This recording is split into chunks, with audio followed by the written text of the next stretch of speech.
call to order. I'm not going to read the rules of order, just ask you to please wait to speak until you're recognized by the chair. Raise your hand, everybody will get a chance to speak. Please try to limit your comments to 2 or 3 minutes, because we have a pretty full agenda. You know So, the time you call to we'll order too. Sorry? You know the time you call to order also. It's 7:17. So it's 7:17 p.m. We're gonna start with the approval of the March minutes. Cheryl will give 5 minutes to that. Okay, so. I move that we table those minutes since there's been so much discussion and amendments to those minutes, even last minute. Because I guess Nicola made some edits and then you made some edits and I haven't had a chance to read the latest. So I move to table it until next meeting. I second. Okay, so can we have a vote? The minutes, is that what you just said? Yeah. Okay, so let's. And one other thing, sorry. Are we gonna actually adopt a system for us to be able to edit these things without having to have a million different Well, comments? let's first vote on the March minutes. Okay. So I'll do a roll call vote. Teresa? Well, first of all, are we gonna have do we wanna discuss this issue? I mean, I don't have a problem tabling it until next month, but that just means we'll have 2 months worth of minutes to approve next month. And, I mean, this is not supposed to be a big deal. So I would rather not, but if, anyone has anything else to say.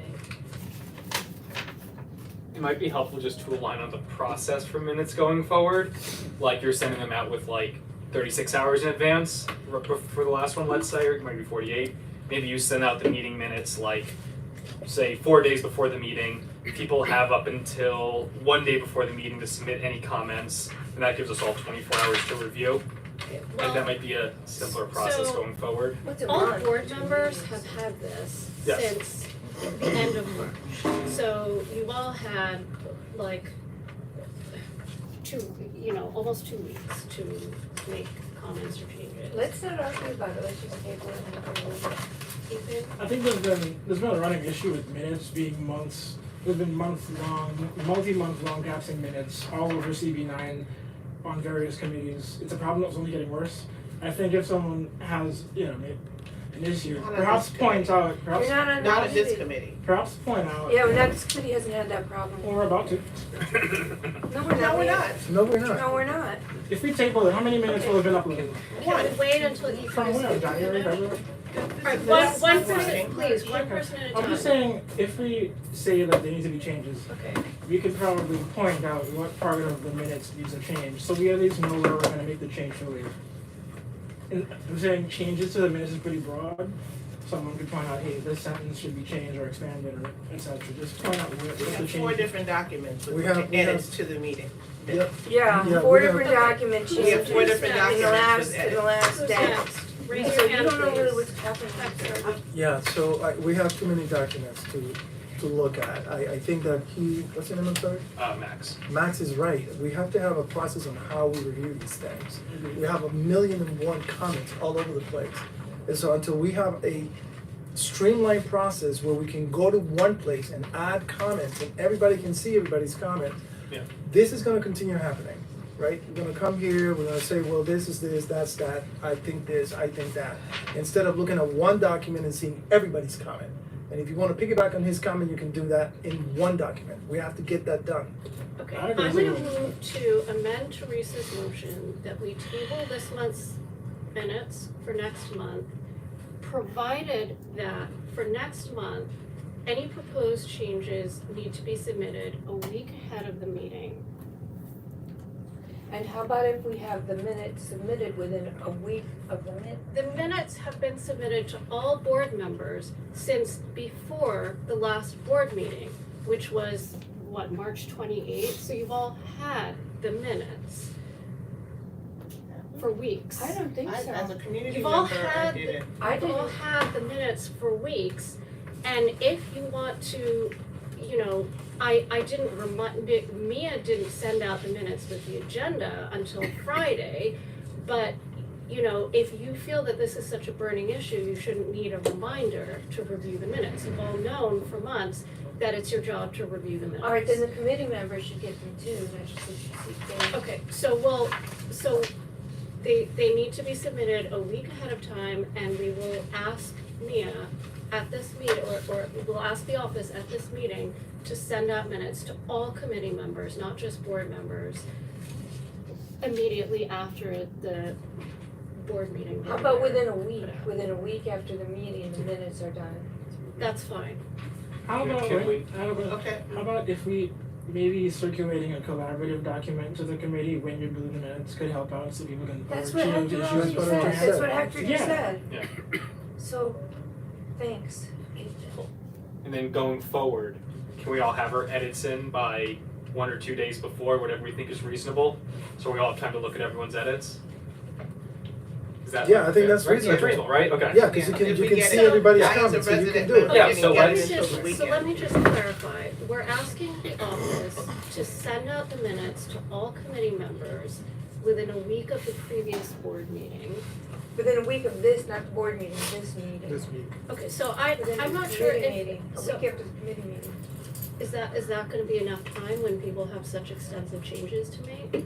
As long That's as an there initial. is, as I long mean, as, we usually don't have extensive changes, it was just that this last one Usually was there's- confusing there's for very few me changes. reading it, and I was in the meeting, so I couldn't see how Esteban Oh, or it John was fun. would It be was able fun to trying to, follow. Had a lovely afternoon. That's fine, so we will ask the office, okay, we will take the minutes Andre. contingent on the office, Sign it. on establishing a process going forward where the office sends out the minutes to all committee members a week ahead of our next committee meeting, and all changes to the minutes need to be, or edits need to be submitted. Do you wanna say a day? A day or 2 days?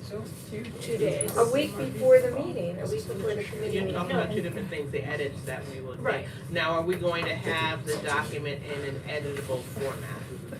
Because PDFs, we can't. Yeah, Edit Google, the on. Google Docs thing, is what we've been talking about, right? Google Docs works, but it doesn't really work. So what do you think then? I think that they have to actually come up with a software that we can all use, maybe Okay. Teams or maybe something This else. is that- not, This is important, So Suki, Google because we Docs have as to, well. we cannot Right. continue to send 100 different comments in one document. It just doesn't make any efficiency sense. Can I make a suggestion?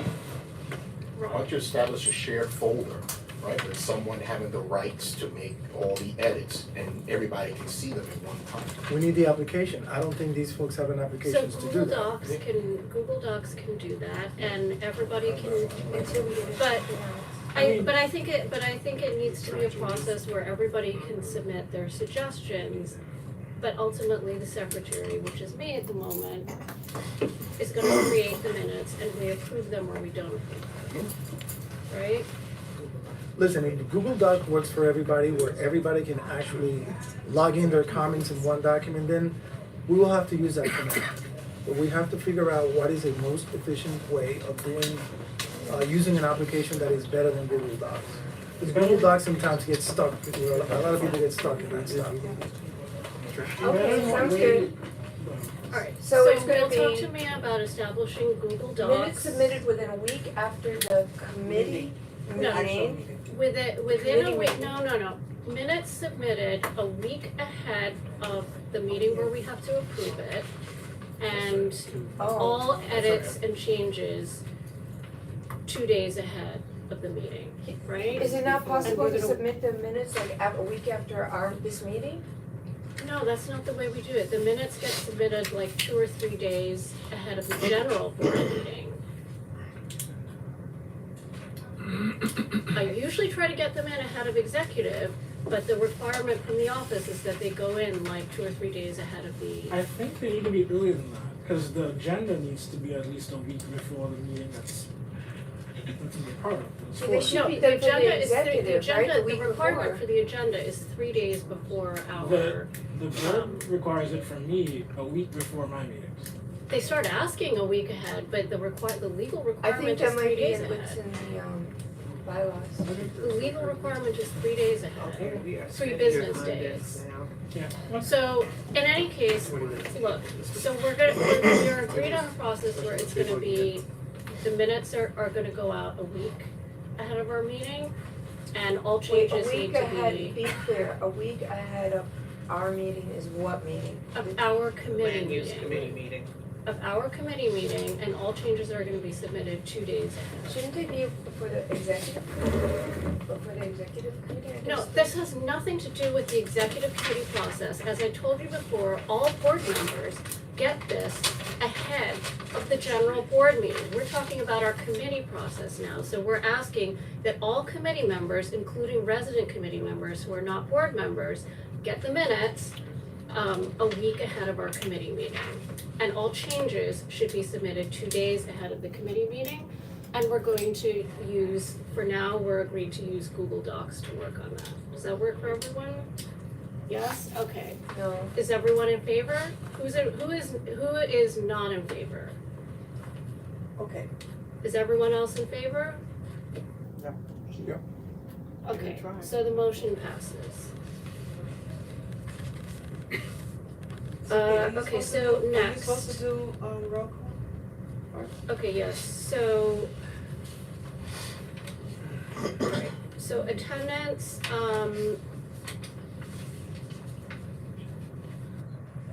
Nicola Cox, Here, present. Max Davison, Present. John Craver, Present. Esteban Harron, Present. Hector Robertson, Present. Benjamin Rosenberger, Present. Joshua Thomas Serrano, Present. Teresa Westerdahl, Here. and Suki Chong is also present. Cheryl Bernard present? I'm so sorry, Cheryl Bernard. She keeps not putting your name on the agenda. Yeah, it's on here. Oh, okay, I totally missed Second, it. first name. Okay, so, I think you're looking at a I different think we thing. have it, so we have a full house today, so that's. Perfect attendance, everyone. So next, community fair activities. Can we welcome our new member? What, yes, let's welcome our new member, Benjamin Rosenberger. Call me Benny. Ben. Yeah. Okay. Welcome, Ben. Welcome back.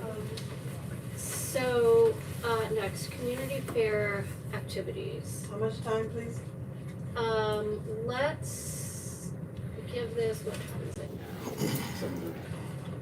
Okay, let's give this 20 minutes, but since we really need to get this done, we need to get this done, so it could be longer. So our suggestions are due. We need, a short description of what we're gonna do, a list of materials, that we need, and some kind of suggestion for a budget. So, we kicked around some suggestions last time, we talked about maybe doing, some of the things that we've done before in terms of like maps of the district, showing what type of development was happening, maybe videos with testimony from residents. We talked about fun activities, like you'd mentioned an artist that you know of who does like Afrofuturism and eco shanty towns. I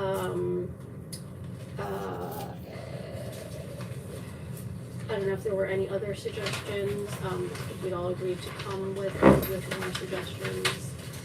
I would like a hand raise of who's actually gonna come and when is it?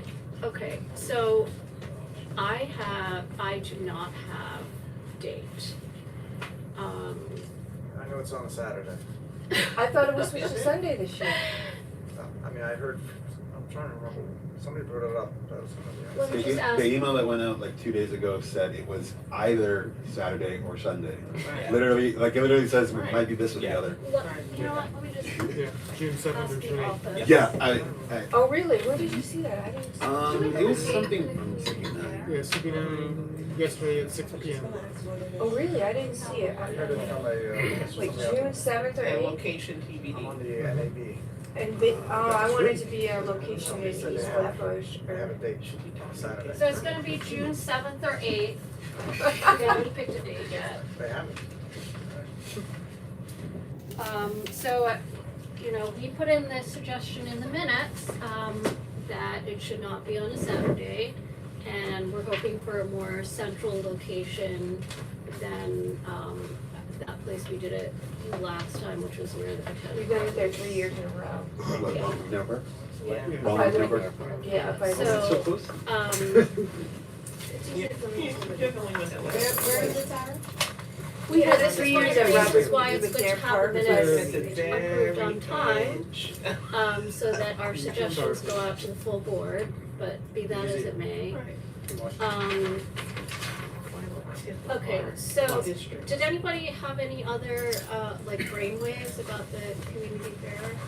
Do you remember, I'm sorry, Yes, sure. do you remember, if I'm not mistaken, I think I suggested that we have a QR code that will lead them to a video, because we won't be able to explain too much at that time, it'll be noisy, people will be going different places. Yes. So we should have a poster with a QR code explaining what it is, and when they use the QR code, it will be videos that will let them see exactly what's going on. Yes, that, For what we cannot Yeah. present to them at this time. that went into the minutes. Yeah, but I'll be- So, we can definitely do that. Do you wanna also have a video display, like you know, like when you go to museums and stuff, there's like a video display where you can like touch it and then hear somebody say something. that will require a big equipment. I don't know. Just, the one thing that I learned from last year with the project you were working on with the computers is people had trouble because we didn't have a signal. Wi-Fi. Yeah, we didn't have a Yeah. signal, and I know it was suggested at that time, proposed that the board get a device where we could have like a, Wi-Fi. like Wi-Fi, like our own Wi-Fi device, like Dante That's fine. knew about that, but I don't know if they went forward with that, but that would be a good thing for the board to have for this fair and for other things that they may do outside, to have a yeah. Okay, so that could be something that we could request is a hotspot. So anything that you wanna do, you can do it, Okay, because we want enough signal to do it, does anybody else have any involving other Wi-Fi. ideas? I really like, I'm sorry. I really like the idea of doing something artistic, something fun. Was thinking about ways that we can infuse sort of the use of solo, sort of ideas from last year. In doing that and thinking about what it would look like to create some kind of exhibit of the district past and present. And so maybe highlighting some historic landmarks that either existed within the last 100 years in the district or currently exist, and doing some cool storytelling about that. Again, a lot of work in terms of someone needing to put this multimedia together, but Or we could do big maps and have people draw on them. I was trying to keep it simple, so I was thinking like a Jeopardy game or trivia game with fun facts. bingo. It's along the same line, fun facts of, we could have it historical, you know, where was a major roller skating rink located?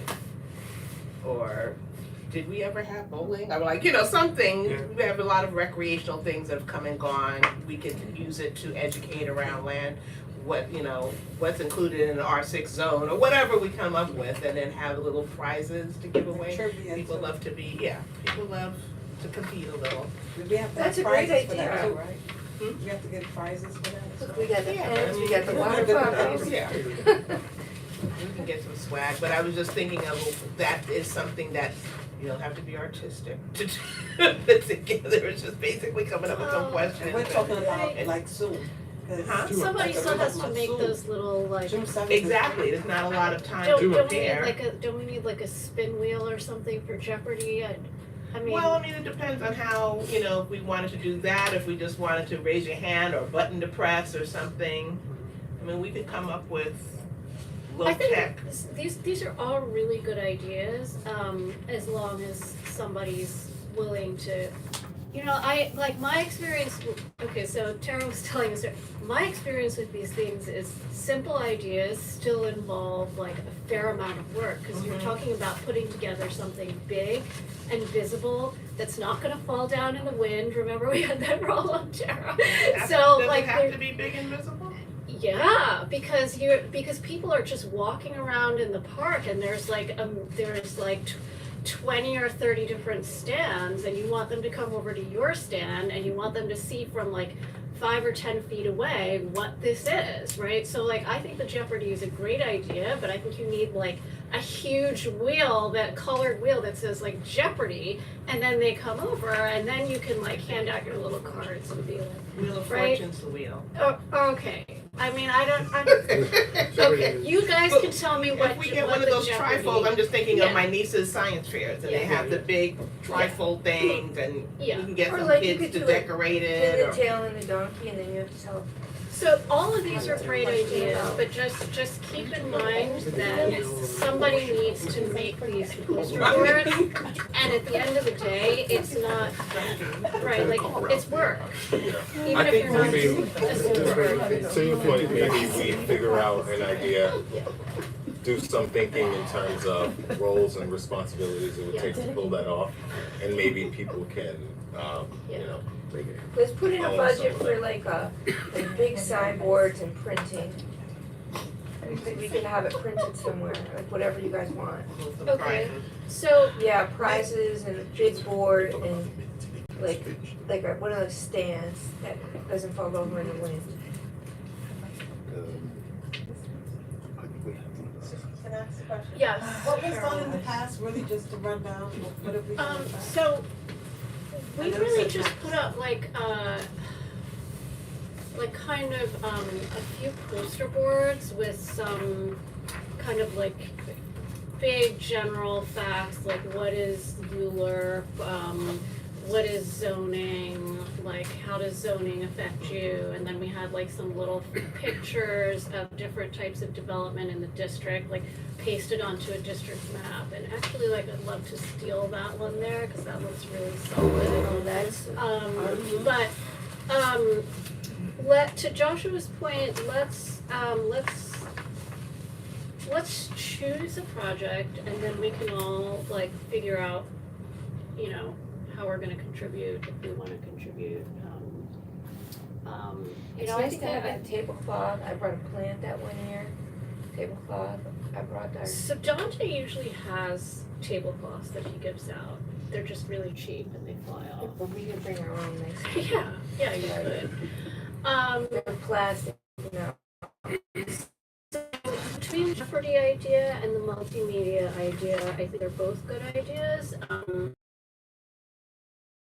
I'm happy to, I think the core of the idea is taking people, or taking a look at some historic landmarks, past and present in the Okay. district, and so we could do that As part of through Jeopardy. any game, it doesn't have to be something So online. Jeopardy sounds like it's gonna be it. Is people good with that? Yeah. I just wanna make sure people are gonna go. Exactly. Okay. So volunteers, Benny's reason. yes, Question. Benny. With this Jeopardy idea, you plan on having like a bunch of people come together and start a game of like playing against each other, or are you gonna have one for you? The idea is one by one. Oh, so Jeopardy usually has teams, right?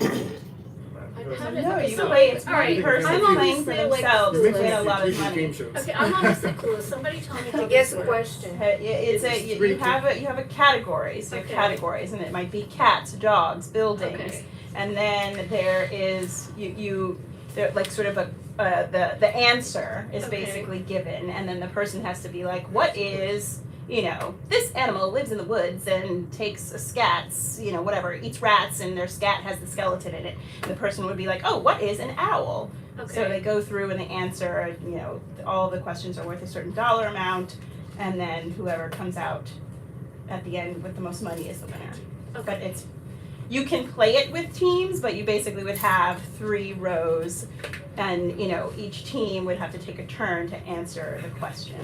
I've done it with kids, but Yeah. it's a more involved than, Yeah, if we wanted to get Yeah. that involved, Right. like, given the fact that it's a community fair, we're not gonna have people Captured. recorded. focused for a half hour, 20 Yeah. minutes. Yeah. So it could be like, you know, you see it on TikTok and all these like the man on the streets like, hey, you know, what's an R6 zone? How high can you build in an R6 zone? I don't know. Like just something where, and then if they get it right, we give them a prize. If they get it wrong, on to the next person.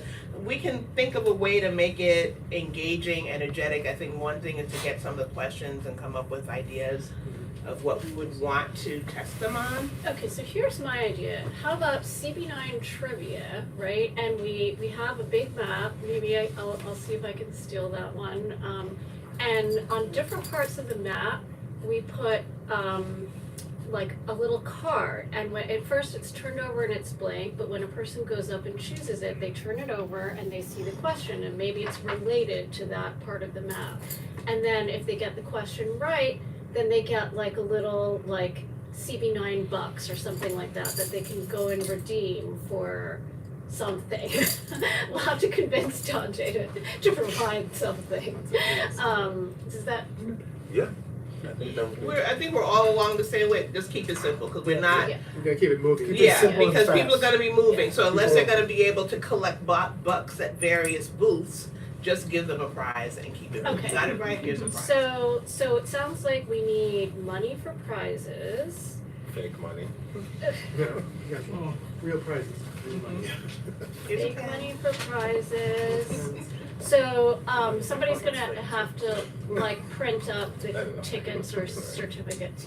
You know what? I think like let's not even do that. Let's just say if they get it right, they get a prize. Mhm. That's it. You just get So points. we need money for prizes, and who's gonna go shopping for the Requires them to prizes? hang So around. apparently there's a lot that I've learned through Yeah. this these events on the Youth and Education I mean, Committee. Yeah. if We everybody was on the make a same page, request it could to be the that board tonight office. was Okay. To do purchasing for all these things, and so, like a day before we just have to find things that we can get from city approved vendors and then, Okay.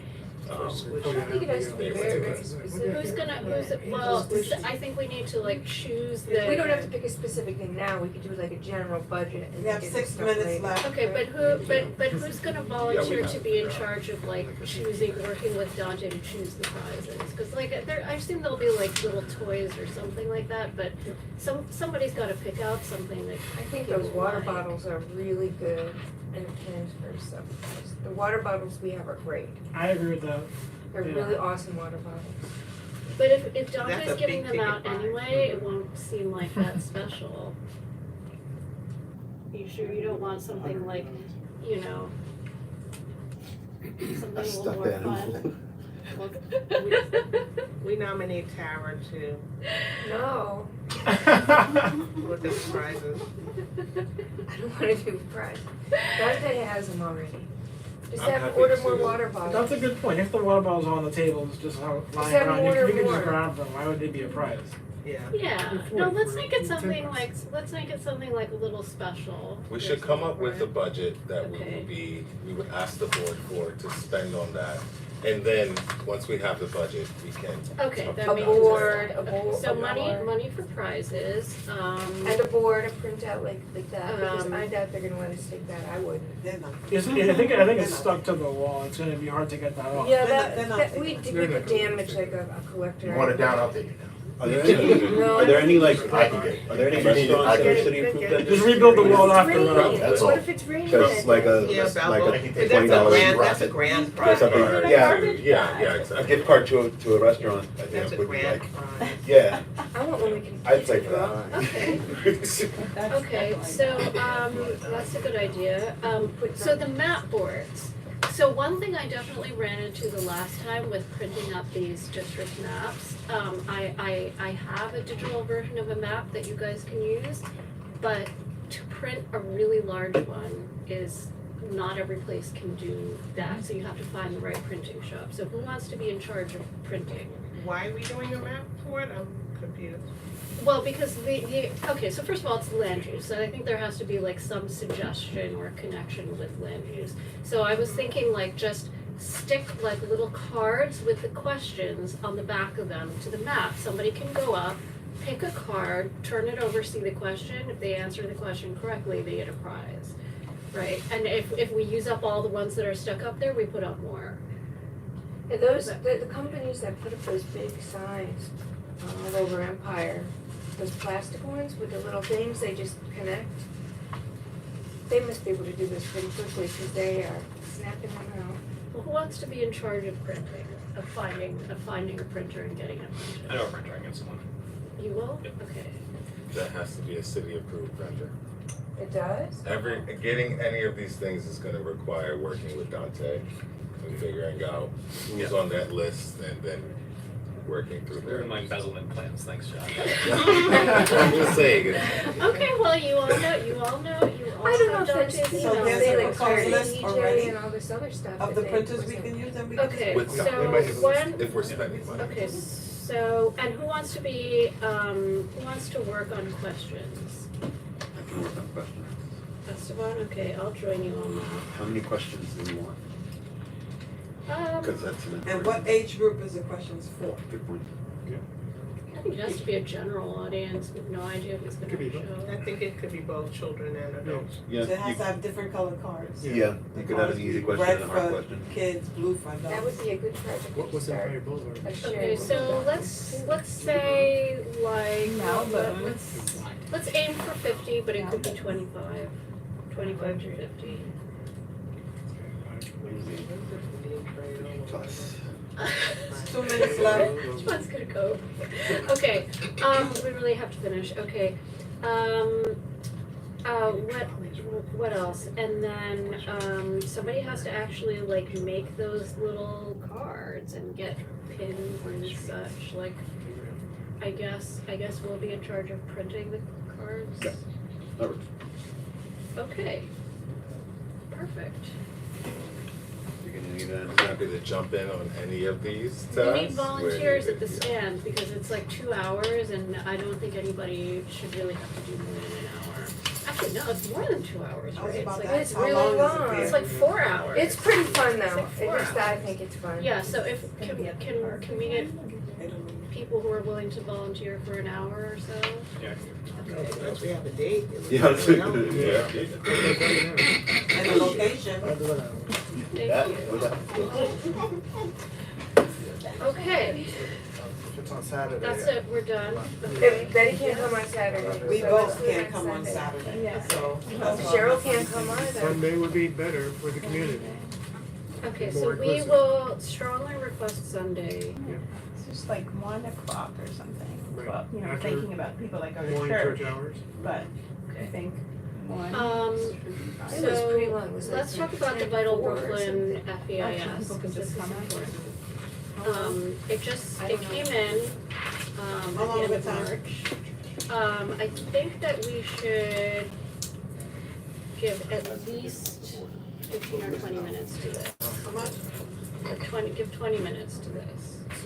We Yes. skipped over the updates for 7399, right? Yeah, we're gonna do She said that we're at the gonna do end, that. because we need to, these are, you know, important items we need to get to. Okay, so, I don't know how many of you got a chance to look at this. I looked at it quickly, maybe Rob looked at it Yeah, more I started, I didn't extensively. get- This is the Vital Brooklyn? Yeah, I Um, started reading, I didn't get a chance to finish it all. You know, this is a huge project, as Cheryl has told us many times before. It's 1,100 units being proposed, plus, is it plus the homeless shelter? I think it's 1,100 units plus the Plus the homeless homeless shelter, shelter, which is plus, 364 beds. correct, and the Um, micro unit. So that's the site. Right now, there are some, right now it's the old homeless shelter, some disused hospital buildings. That's it right there.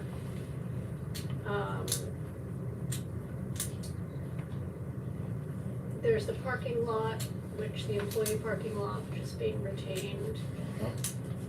Okay, so 1,081 new units of affordable housing, of which approximately 9% would be homeownership. 2 new state-of-the-art single men's, adult men's homeless shelters, which would replace the existing 364 beds.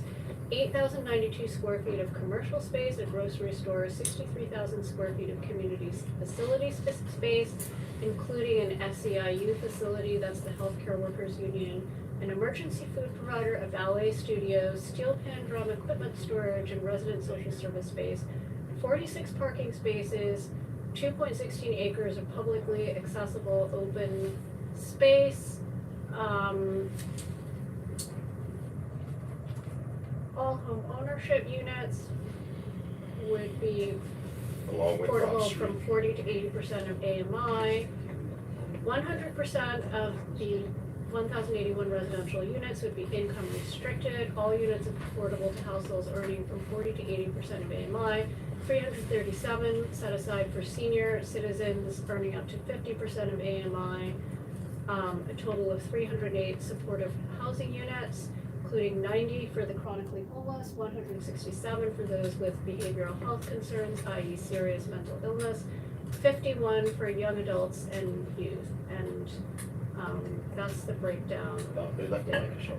And you can see it's gonna take years to finish this. The whole How thing many is- pages is this document? It's really long. 77. This is your typical EIS. The whole thing is not gonna be finished until 2034.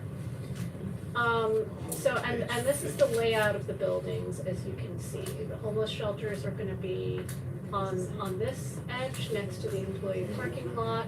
The home ownerships are gonna be units are gonna be facing Winthrop Street.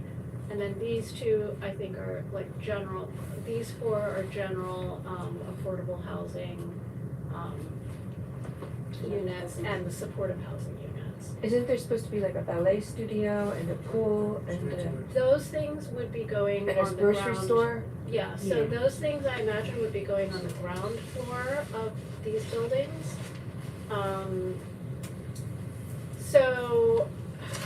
So I mean, just my quick scan of this, the 2 issues that were identified was the loss of historic buildings. And so what they wanted to do to mitigate that was to have like some signage and do some research and some write-up on this, which is, you know, it's kind of like, yeah, you want, I don't think that's very satisfactory, but Sorry, Sydney, which buildings would, so there's 2 existing, There's some kind of historic shul or something over there too. No, that's to not the south of that That's a site. different one. So I think these are the homeless shelter buildings, and then I've been by there a few times, and there's just some like very old, but like actually fairly solid looking brick buildings, that I guess date to the 1920s or 1930s. So that was identified as a historic resource, and they said the mitigation for knocking them down was gonna be, Signs? like some signage and some research. And then the biggest one really is transportation. I think the concern is that this is going to lead to a lot more bus trips. The city, again, is assuming that there isn't going to be a lot more car ownership here. There's, that with 100% affordable housing, there's no parking requirements, and they're only doing 46 units. So they said that they would expect a shortage of 99 parking spaces, and with the bus trips, they effectively said it was going to be so many additional bus trips that they didn't think they were gonna be able to mitigate some of the congestion impacts. And there's no transit, like a train near here. It would just be buses. And all the service workers that would be needed for this area would be expected to come by bus. There's no additional parking for them. what bus is that, the 12 bus? 12 for the I know the But the B12 bus is stops, posted. they are removing that for the, So no there's a bus there's stop. 2 bus stops right there where they're building it. So that's gonna be relocated. So I don't know if where- it's in, I don't know. I don't know, which means wherever they relocate, they're gonna take away more spots, because in that 1 block is 2 stops, 2 bus stops. So they said that's gonna be, You're gonna eliminate one. yeah, I don't know about one. A bus stop? Eliminate, one's gonna be eliminated. So, does anybody have any, So, comments? So my concern here with this is that a security plan was never presented, and in one of the minutes, one of the meetings, we did discuss that. Yeah. My biggest concern was that mica shelter that's there, Yeah, all right? Especially that, and you have the seniors that are there. I mean, I don't see why anybody would even do that yeah, within the same complex. Right, also, you have right there it increased, it was 47, now it's 53. Those e-bikes, because you have a lot of food deliveries, Grubhub and everything. Right now, they're chaining their cycles along Clarkson Avenue, along the fence. So now what's gonna happen with those, and where they're gonna put those? And they're That's not, it. yeah, they're not putting any bike racks in anywhere for Right. people. And so Nowhere. that was my concern, that the whole security plan, right? How's this going Yeah. to be managed? That was never shared. was So who's this, got this contract? Who has it? It was Breaking ground. breaking grounds. Breaking Right. Ground, I We just saw a asked big them, complaint about them. and Great point. they have not, they stated that they were not going to, or they were reluctant to show their security plan. Right? The mica shelter is something that's very serious, and I don't think a lot of people know some of the concerns that come with the residents there, Already? but it's going to be a concern. Because So- some of them are already in my backyard already, the homeless, and now I'm saying that they're gonna have the mica people come in my backyard as well. is security part of the FEIS? Because So I didn't see it, I'm still reviewing it, I didn't see it in there, but that was one of the major concerns that I had. But besides that, Rob, they also made a comment that security is just for right there. Our issue is they're not The gonna do neighborhood. what they do right there. Correct, they're gonna go outside, They're going to go into the community. absolutely. So what good is security right here when we don't have security out there? Because they're gonna leave and do what they have to do. So I do know that they were going to put a curfew, that you have to be within the residence at a certain time, but Right. that's all I heard. Right, Right, so I don't know what is going to happen now, it's uncertain yet, outside of the community, and that I have a problem with, especially with this mica shelter. so one of the issues that I have is that is obviously an important issue for the community, but it's not traditionally part of any EIS, and it should be, right? When, especially if we're talking about Absolutely. something like this. So I do know that Board 9, at the beginning of this year, we added an increased NYPD presence in East Flatbush as part of our capital, budget requests, because we know that this is an issue. You actually came to the hearing to ask for it, I think. We spoke, but it was blackout. We requested that they put So- put a precinct in there.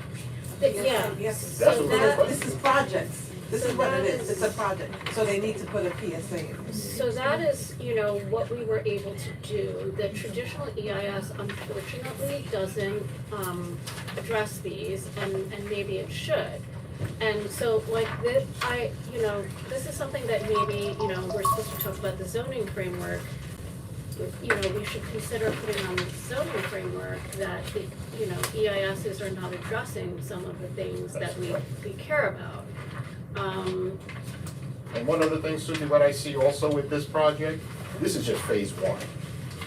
Alright, there's gonna be another phase, because the way they designed this complex, alright, so they took the homeless shelter Yeah, and brought it further east, yeah, right, into the property.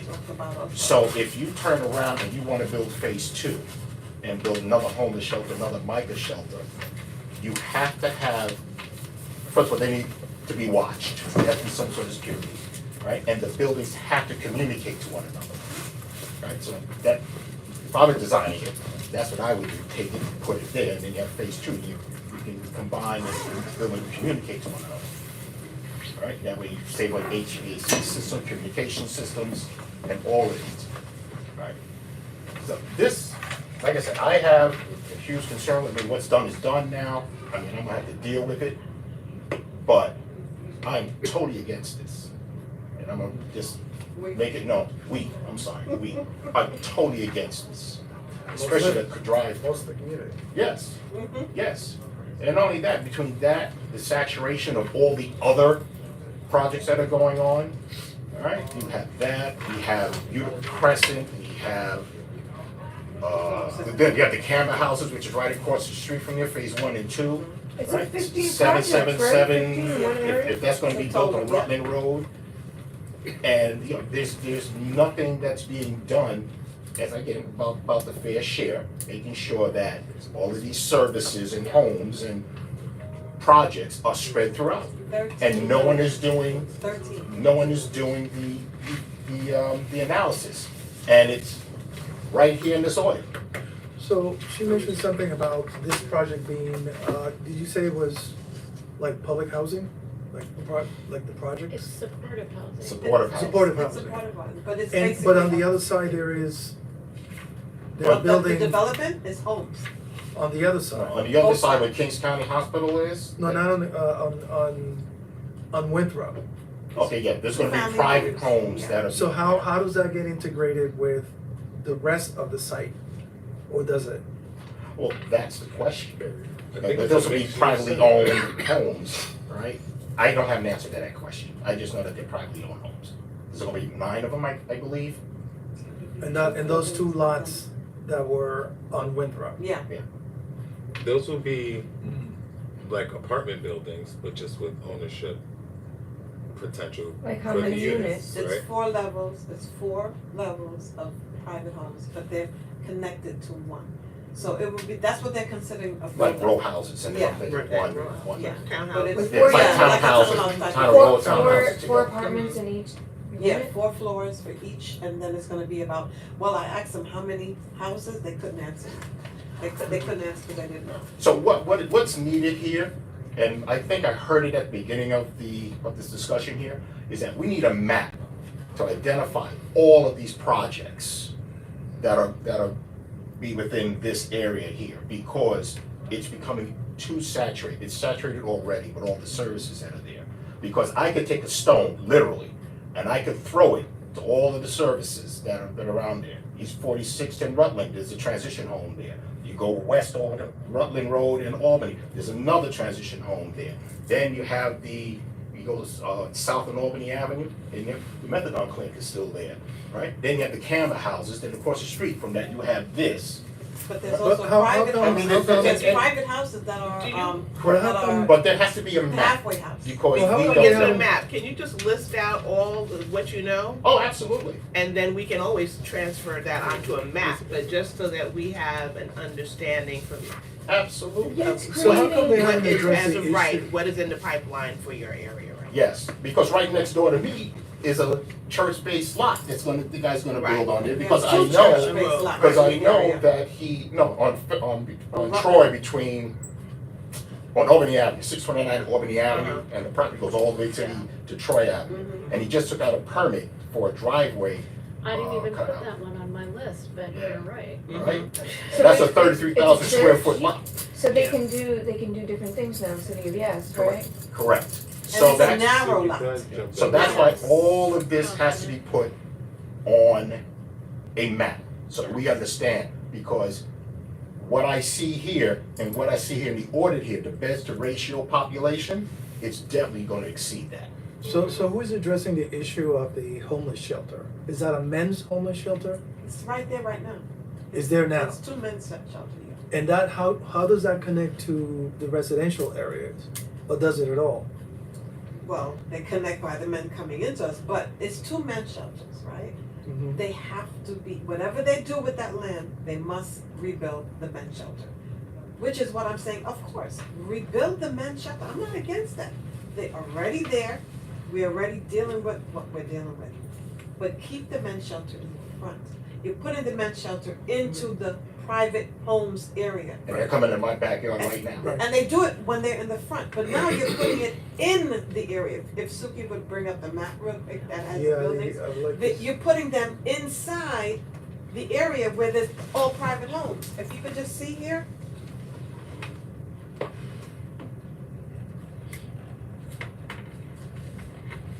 and no one's addressed this, and we brought all this up. In my email, I And have a the EIS, 37-page none email of it that I is- did none it of it is against. Yeah, I saw this And at I that told meeting. them, at I have the store. 37 pages in my email, but that was Send it never to answered. us. Who did you send the email to? When we had the public, no, go down. No, the other Go- one. No, down. The other one. When we had the public, No. Public hearing? yeah, Yeah, I yeah. had that here. continue. Continue going down. There. Actually, no, the one that shows the real time with the lot. You saw the lot with the parking lot? That's what I wanna show you. Okay, this one. All right, Okay, so you want the This is shelters all moved over to the west. residential. These are all two-family homes. This is the remaining of Kingsborough, right here. This is the present men's shelters. These are the men's shelters right here. These are the the 4 buildings that they put up and did not tell the community. They built this 2016, they did not let us know what was going on. From these buildings going up, we now have panhandling, we have people All coming down in. the block. We Cheryl, have- what are those buildings? These are the buildings That's the camper that they, houses. yeah, the camp that they built, that they did not tell the residents that they were coming. So- And it's 4 buildings that they built up Okay. and did not give us any That's knowledge that it breaking was coming. ground that oversees No. that cam, those are No. cam down. No. So right here, you have residential all here, all along there, and all along here. All over is nothing but 2 families. So now you're moving the men's shelter from here and you're putting it All in the way. here. Yeah. And you They have can a do what they cutout, gotta do. and the cutout. going Okay, into and the Winthrop. cutout. So now, and you see this street here?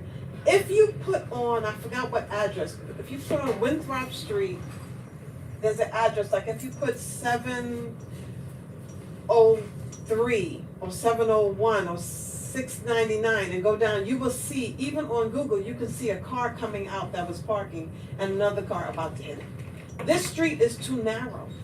It's too narrow, and remember, this is nothing here, there's no cars, there's no exits, there's no entry, do you know how many accidents are here? The cars that are parked here right now are all on the sidewalk. They must park on the sidewalk to prevent from being swiped.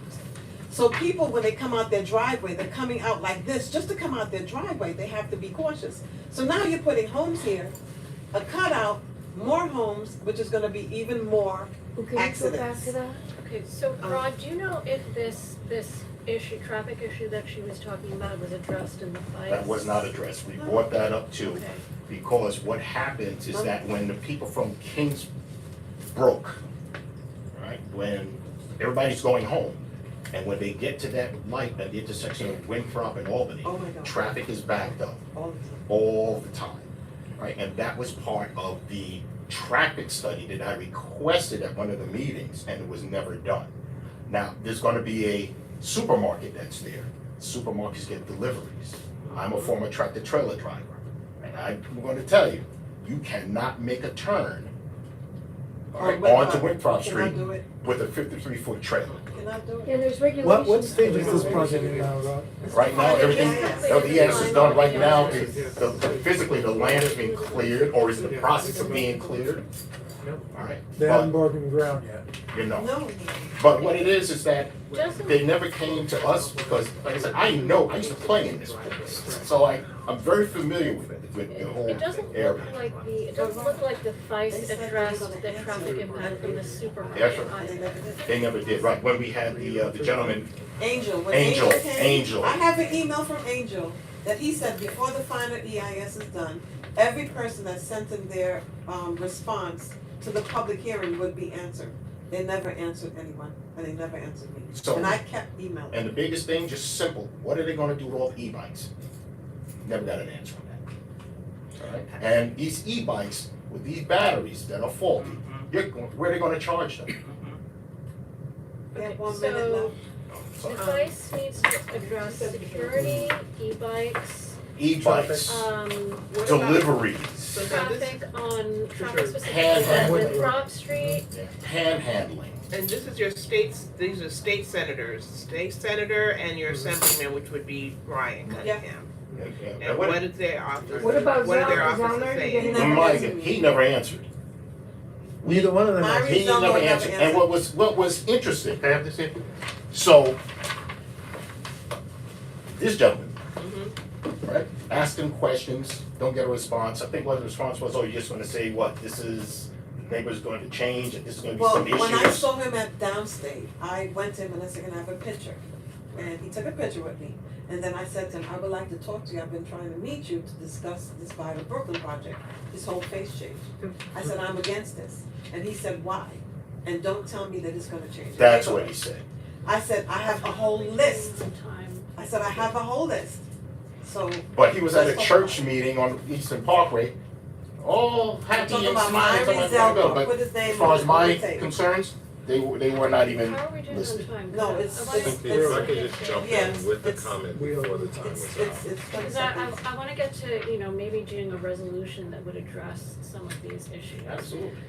So, okay, I mean, another, kind of concern that I had, given the security issues that people raised, was the way that they were doing the public open space. Cause I remember in the initial meetings, they were saying that there should be private open space for the, homeless shelter residents.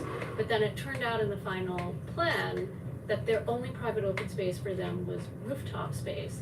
And the rest was gonna be like public open space, and like at the City Planning Commission, they were saying it should be as integrated as possible with the rest of the community, and I'm not really sure that that sounds like the idea that we all have. So I think that's another kind of design concern that should be addressed.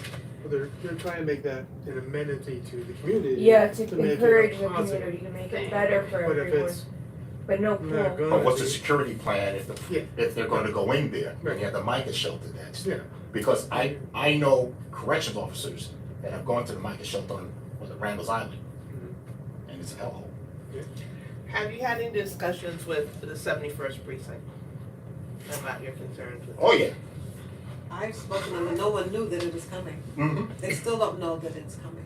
Sanitation, I spoke to sanitation workers, they're not coming. They need more sanitation workers.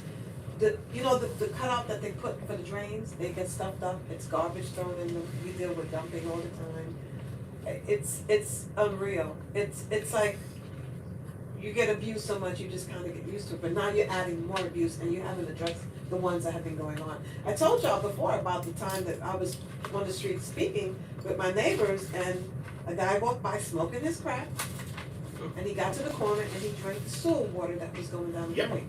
So also to the fair share So, point, I was wondering if that's you what's guys happening. could come to the next meeting. I know that the controller's report did have like a map that said the number Yes, of you. it did. Can you like send that out to the list and come, or the Google group or whatever it is that we set up, so that we all can see that and we can integrate that into whatever resolutions that we pass. And the other thing that I've never been given, even though I've asked, is what is the overall need for these supportive housing units? I mean, my understanding is it's a very specialized population, so how many units overall are we really talking about? And the only clue that I really have is the mayor apparently said he was looking to cite 12,000 units of supportive housing over 24 city-owned sites.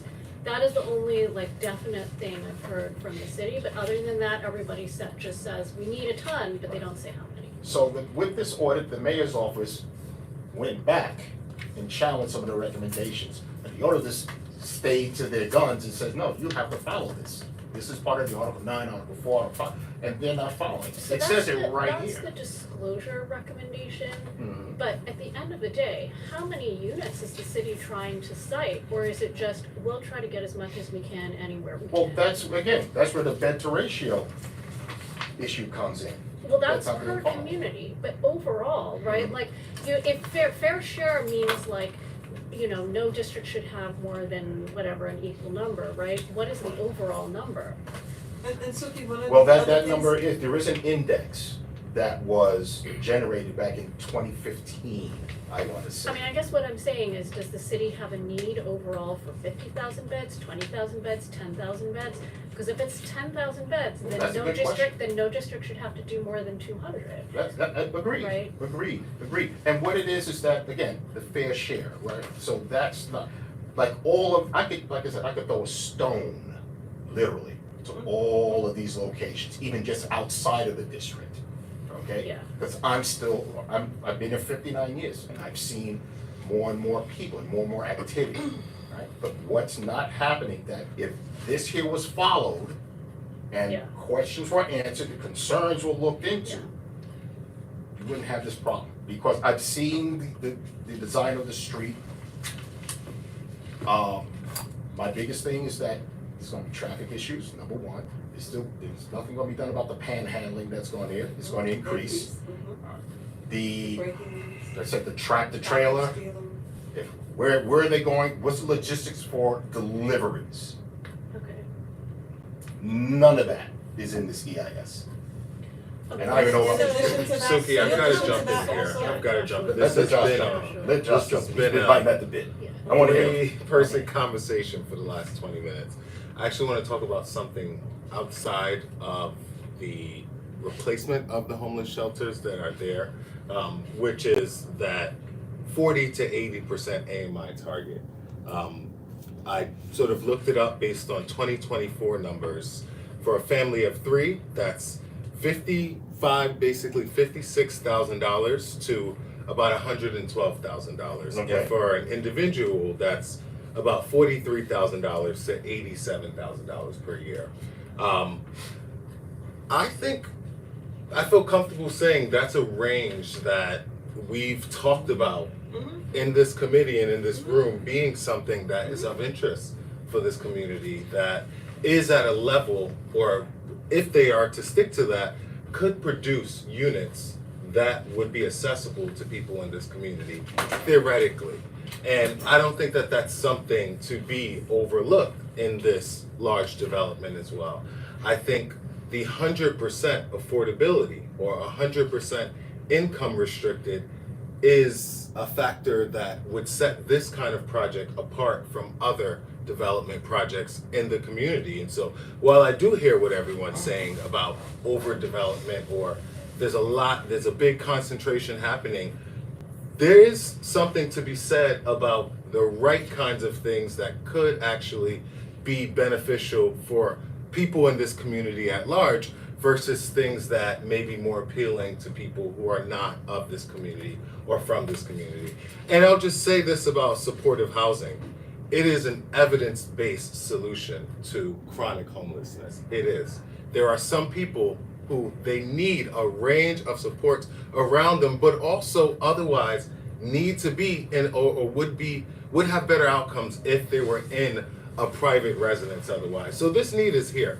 This is something that is addressing the community. I could understand it could be a nuisance to others, but I don't want the record to just sort of reflect this as just Well, you know, the record should reflect, okay? And I hear what you're saying. Everybody wants, people to have a home, right? Even I do, okay? So I agree with you right I there. agree with the man shelter. But the issue here, is it being done across the board?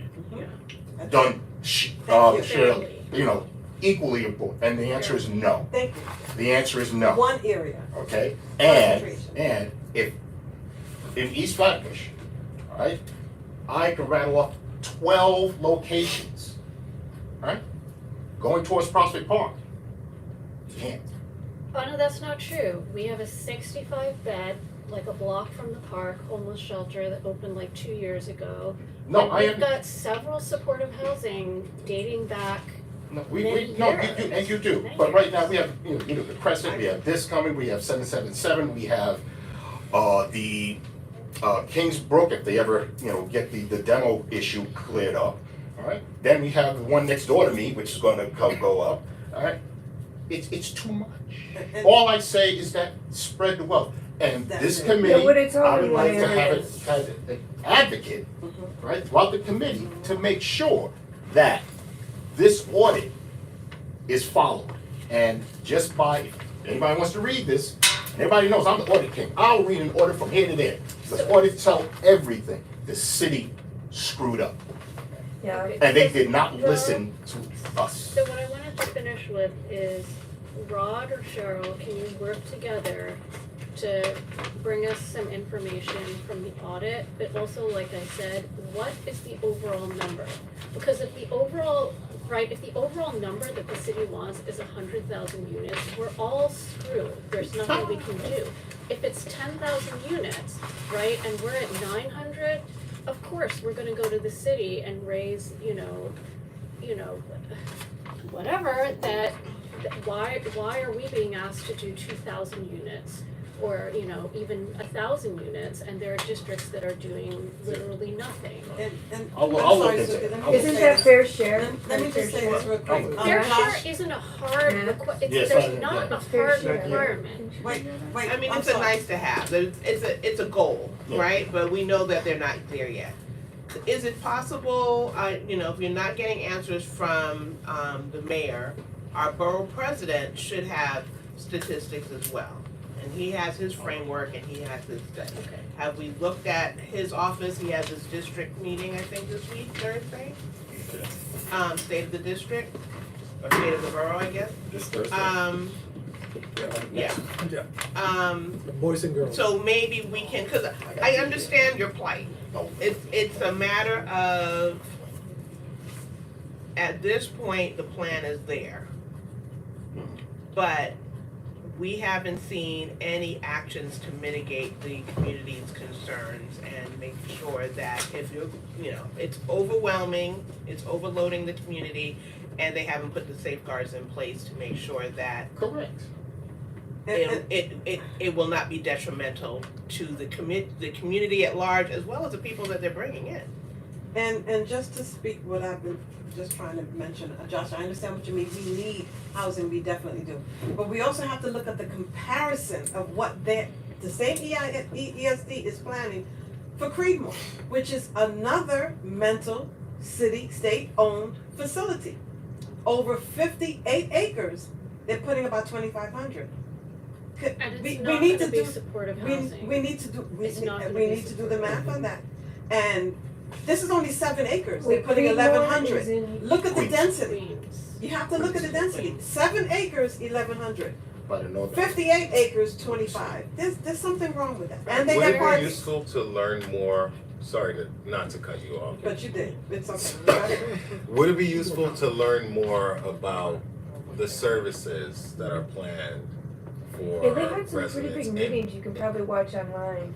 And maybe about it. if they're The meeting planning is on YouTube. additional services that aren't in existence right now, but might help mitigate some of the How I about challenges. mean, the if you security? would like to, if you would like to bring some of that information to the next meeting, I'd be, or put that on our Google list, I'd be happy for that.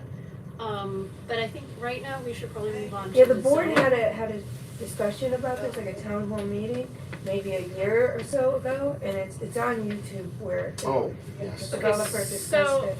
I think these both relate to some of the things, some of the suggestions for additions to the zoning framework. Joshua emailed out to all of us, and I wanna thank you for doing that ahead of time. And I also sent out some things, and why don't I have a copy of my own thing? Can I share with you? Yeah, okay, and I also sent out a couple of things, I'm not sure. on, that are like really related to some things that we've discussed before. So, Joshua, let's talk about your proposals first, because I think it definitely relates to Vital Brooklyn. So one of the things that you're suggesting is that we should support the creation of 100% affordable housing on publicly owned land, NYCHA campuses, and sites owned by nonprofit or faith-based organizations, moderate density that respects the unique streetscape and height context, deeply affordable housing below 50% long-term affordability. I think these are all good suggestions. Do you want to say anything about it before we open up the floor for other comments?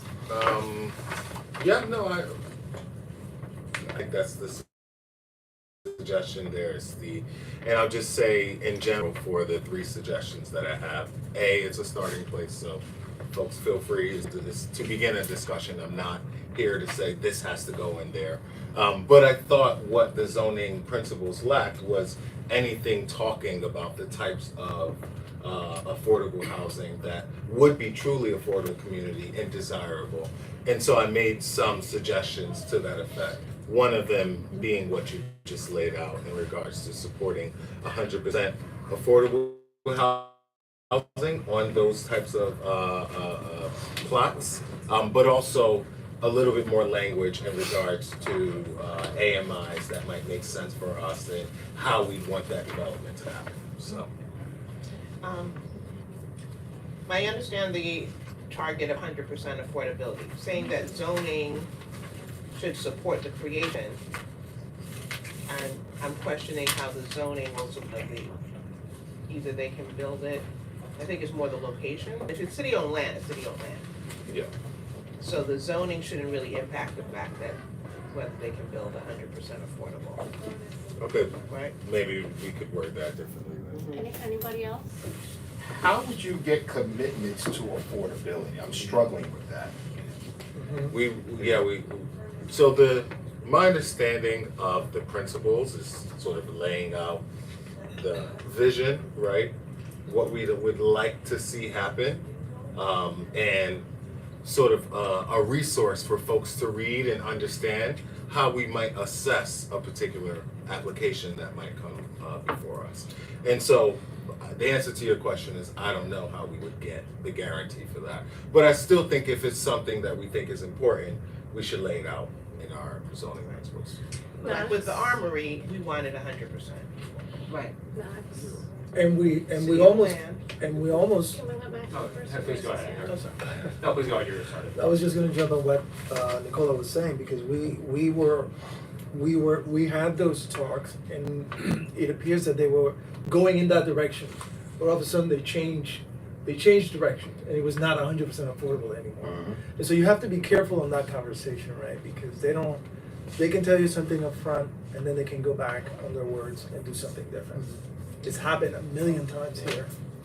Atlantic Yards, they did that. It changed. Yeah, Atlantic Yard. Atlantic Yards changed developers. Of course, City Rattler went belly up, and then a new one came in and said, I don't have to follow any of this stuff. Yeah, all the community benefits that they promised to Atlantic is not happening at all, none of it, and they're considering, they are out of options. I mean, I don't know if there is a potential for a monetary, base incentive for this, or I mean, I don't know. Unless you put a monetary component in, I don't know how it's gonna be.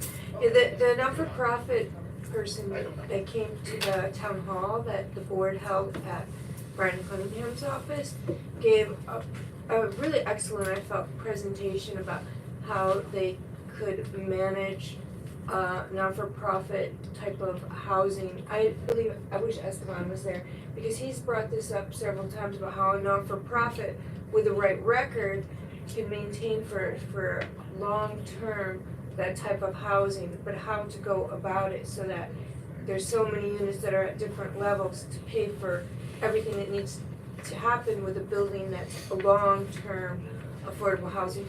His presentation in that group was excellent. They're not really looking, they wanted to present to this committee, but I guess Jolie said Suki wouldn't let them, but they presented to the Okay, whole board. Tara, And it was really good, it was really good, Tara, and, this is a presentation by the housing committee precisely because well, anyway, it's a way Most to of it have that involved kind of housing non-zoning. that you want, but components. how to figure it out. Basically, they all need to be subsidized, so this is largely, and they need like sites that are cheaper, right? It's not just any piece of land. So this is largely a non-zoning conversation when you're talking about deeply affordable, 100% affordable housing. So that's why it was sponsored by the housing committee. But it's obviously useful to us, so I want to encourage those of you who are primarily interested in affordable housing to watch the video, which is online now. It's called A Housing Forward Conversation.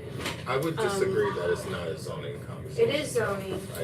I think that's a So artificial let firewall. me just, so let me just say, my I think feeling. Max had his hand up actually. My and feeling, wanted to join okay, in. so do you wanna? No, just keep going, Steve. So my feeling about your suggestions 2 and 3, Sorry, Max. both of which are good suggestions. I think that we need to have some weigh-in from the housing committee, who is right now working on what our housing needs are and what the district wants to see.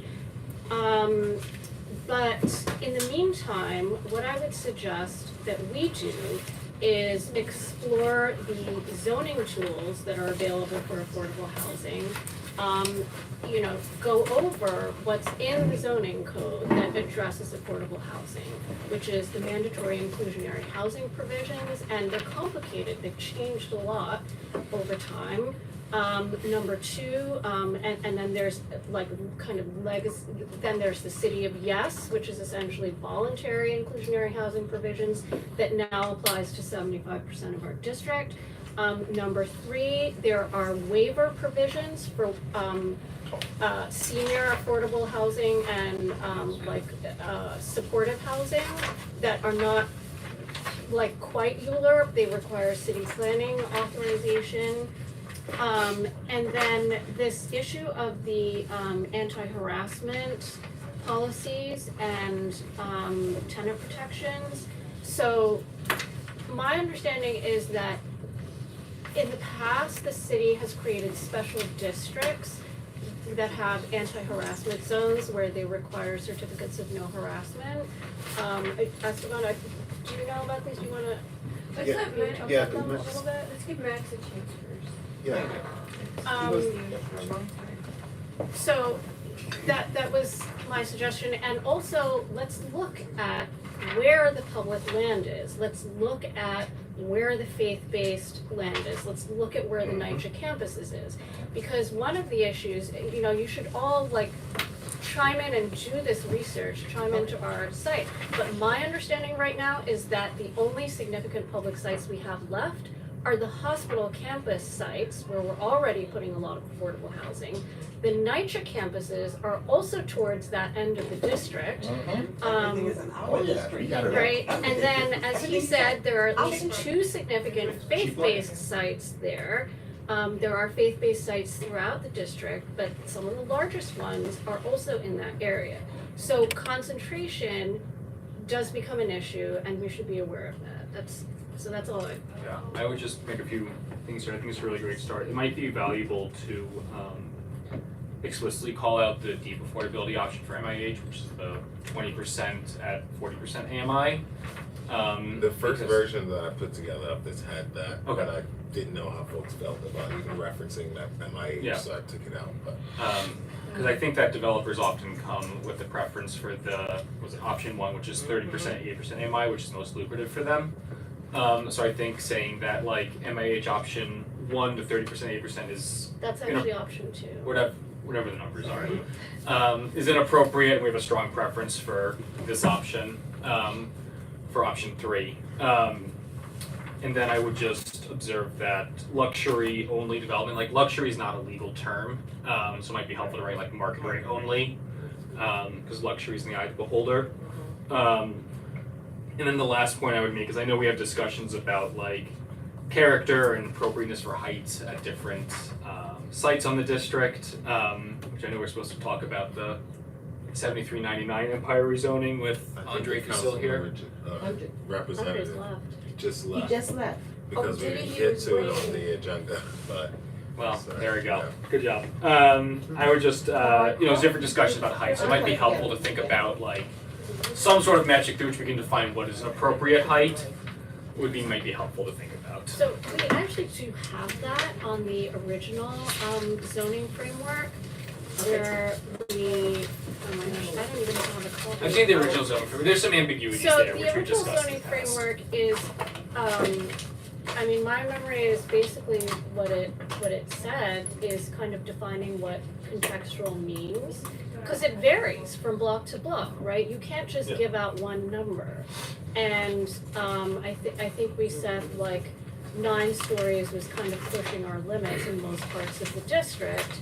But we basically said that this, you know, like, it's not a fixed number. We're gonna Yeah. look at shadows, we're gonna look at contacts, we're gonna look at, so I don't, you know, I think Yeah. we did, you know, kind of talk about that. I would say my last thing I'll say here is my personal view is that I am personally fine with greater height if that accompanies greater affordability, but that's not necessarily a consensus position, but that would be my preference. With you, Max, but also with you on thinking that that wouldn't be consensus. I do think I tried to echo Okay. some of the language that was in other parts of the framework and saying sort of it should be contextualized, it should take into account the character, the height limits of the block that it's on. And the thought was that because that language would precede this, that you would take the whole thing together, and you know that's where you would land. It's the important thing in our principle is going block by block to make sure whatever you're developing matches and is not altering the character of that. Can we, I think we have two discussions. We have the guiding zoning principles, right? And I think this is what this is referencing. And then we have your more detailed framework, right? Where we would get to where are things located and start doing more of a block. No, that is not a framework. Right now, we're talking about Joshua's. Right, but I'm saying this ties back to the zoning principles that were published last year, Yeah, right? And that we wanted to update. yeah. So I just want to make, we keep referring to it as the framework, and I just want to make sure that in my That's- mind, those are our That principles, is those what are we're- highlighted. That is what we're talking about here. I know, but you keep referring to it as a framework, so I'm just trying to make sure that It's two we different are things? clear, they're two different things. No, it's not. I don't know where the idea came from that it's two different things. It's what we called CB9's zoning framework. It's zoning. I mean, let's just Principles. go to the Wait, website wait, and so see we're what having it like says. principles and then we're having a zoning framework. So then what's Yeah. the block by block analysis that you wanted to do? This is the name. That's what's there on the sheet is copy and pasted from what's published This one? Yeah, on the this I just looked at it. here. This is what it says. This is what we titled our Those were resolution. like our guiding principles Yeah. as we're going forward, and we were and analyzing and assessing projects that were coming our way based Okay. on City of Yes. It's These were the things that we called- wanted to drive our decision making. Yes, it is called CB9 zoning framework resolution, but at the top of the page, it says Brooklyn CB9 Community District 9 zoning principles. So it doesn't matter what you call it, it is the same thing, the same document. Okay, so where's this block by block and that? Because you want us to go through and start doing this. Right now, we're not doing a block by block analysis.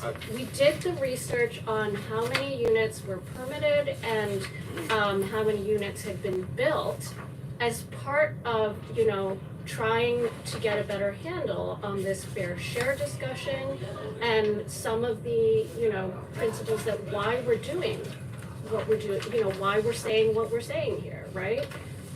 That's just the background. That's just the background for us. And I thought we'd discuss this in January, why we were gonna do that, and we did it. And we're finished with that, so now we're talking about this.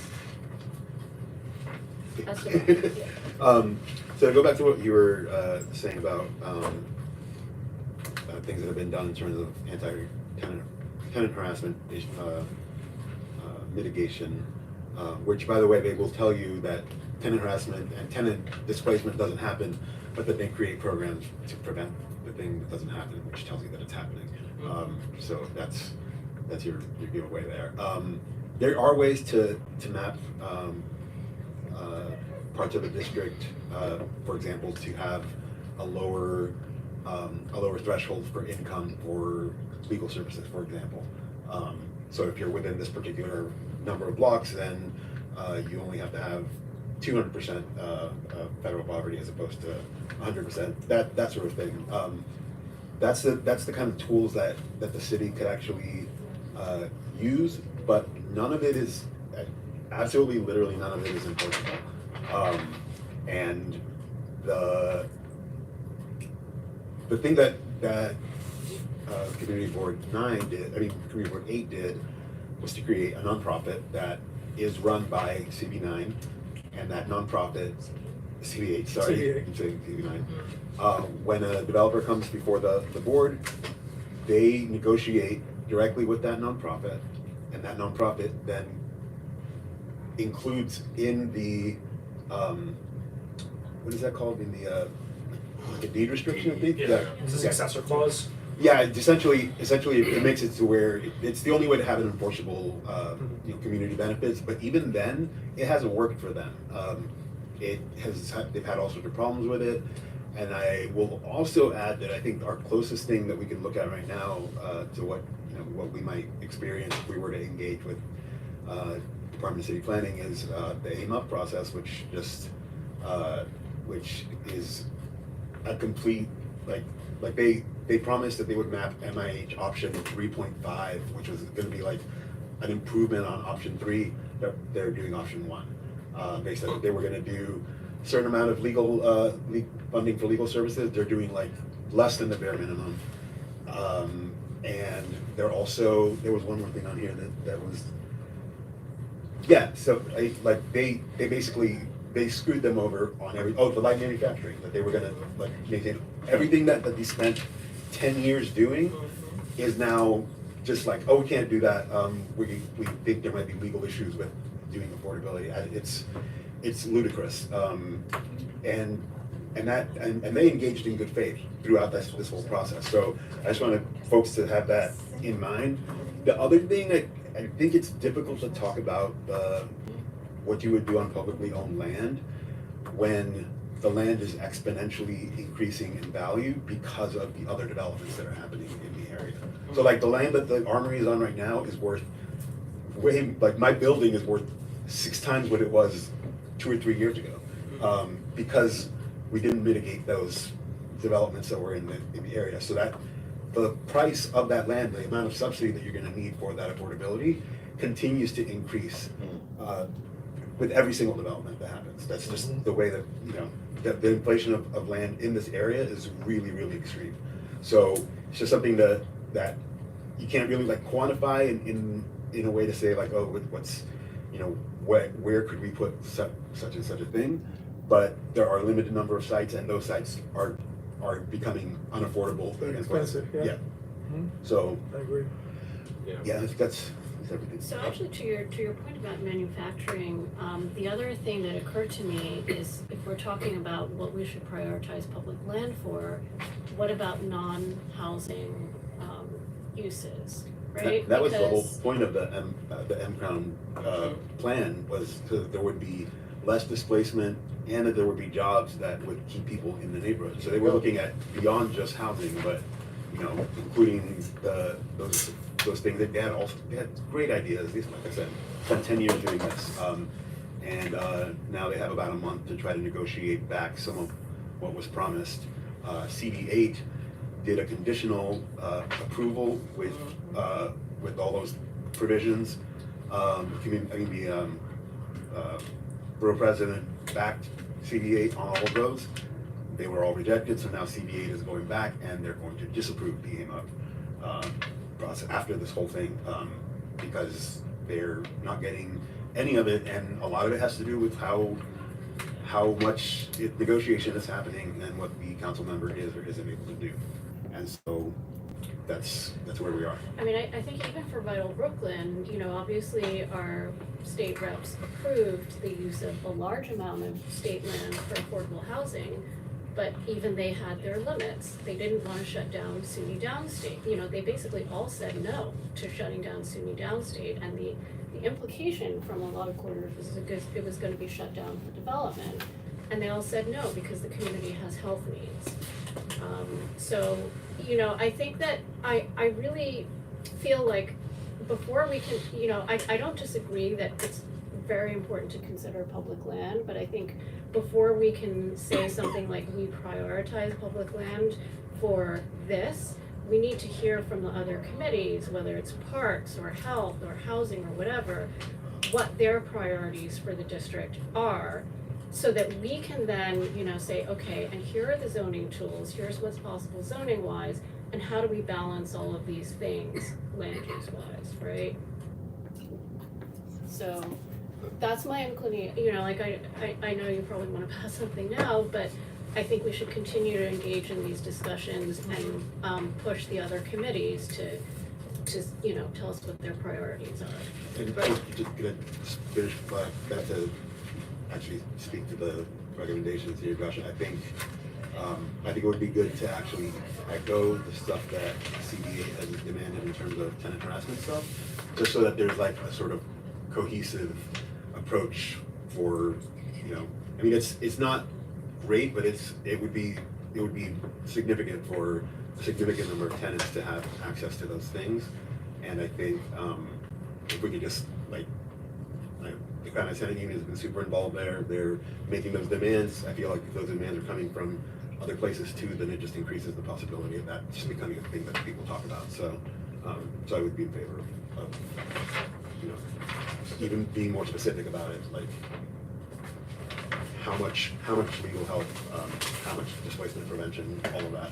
I think it'd be writing out. That would be great if you could share, or even I can share this as a Google Doc, Yeah. and folks can add in. But also, if you could share anything, I'm happy to look and see. Yeah. Well, I agree. You know, with both of you, your comments around getting more specific.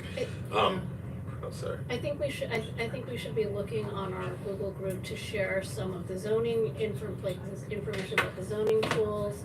You know, maybe like what happened in other districts' experience with anti-harassment districts. Oh, here they said they were asking for 10 million annually in legal funds for tenants in affirmative and defensive cases and incentives for light industrial uses. And that was all rejected. Max, did you want to say something? We lost Andre. Andre came and He's did gonna make give us a address readout. Yeah, Yeah. Yes, Yeah. I called him to come. Crystal promised he was gonna She be said here. it at the general And I board called them meeting too. today to make sure they came, and he showed up and He did. he came up, he looked at the agenda and saw, I think he thought we already did it. He didn't raise his hand though.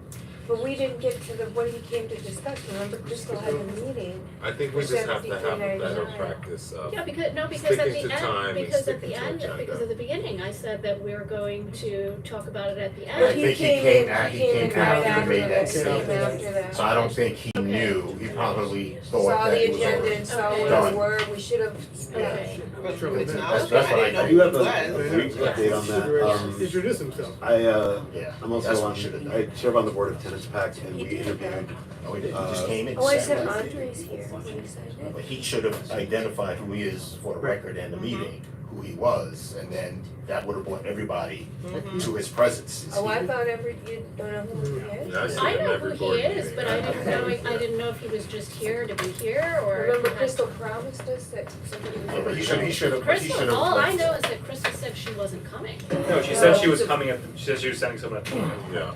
No, she said, No, just said, she's- I'm gonna be out of town. No, she said, I'm gonna be out of town, but I'm gonna send I'm somebody. gonna send someone Right, she- with the but she's not readout was coming. her That's what specific she's saying. language. She Yeah. said she wasn't gonna be here. But she was gonna send somebody, so I called today to make sure, and he showed up, but we didn't, So, we you know didn't what? get to, it's a little It's sad. done now, I mean, it's Okay. done. I Yeah, tried to that's- change I'm the telling you values. about it. You know, so when you get him back here, do it another time.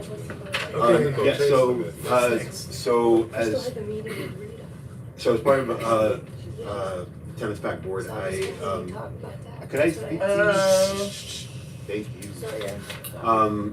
So, I basically grilled Crystal on the stuff that she had told us, and the fact that the office had been meeting with the developer as far back as a year ago, because we had all of that, very easily available on you know, public disclosures of lobbying efforts.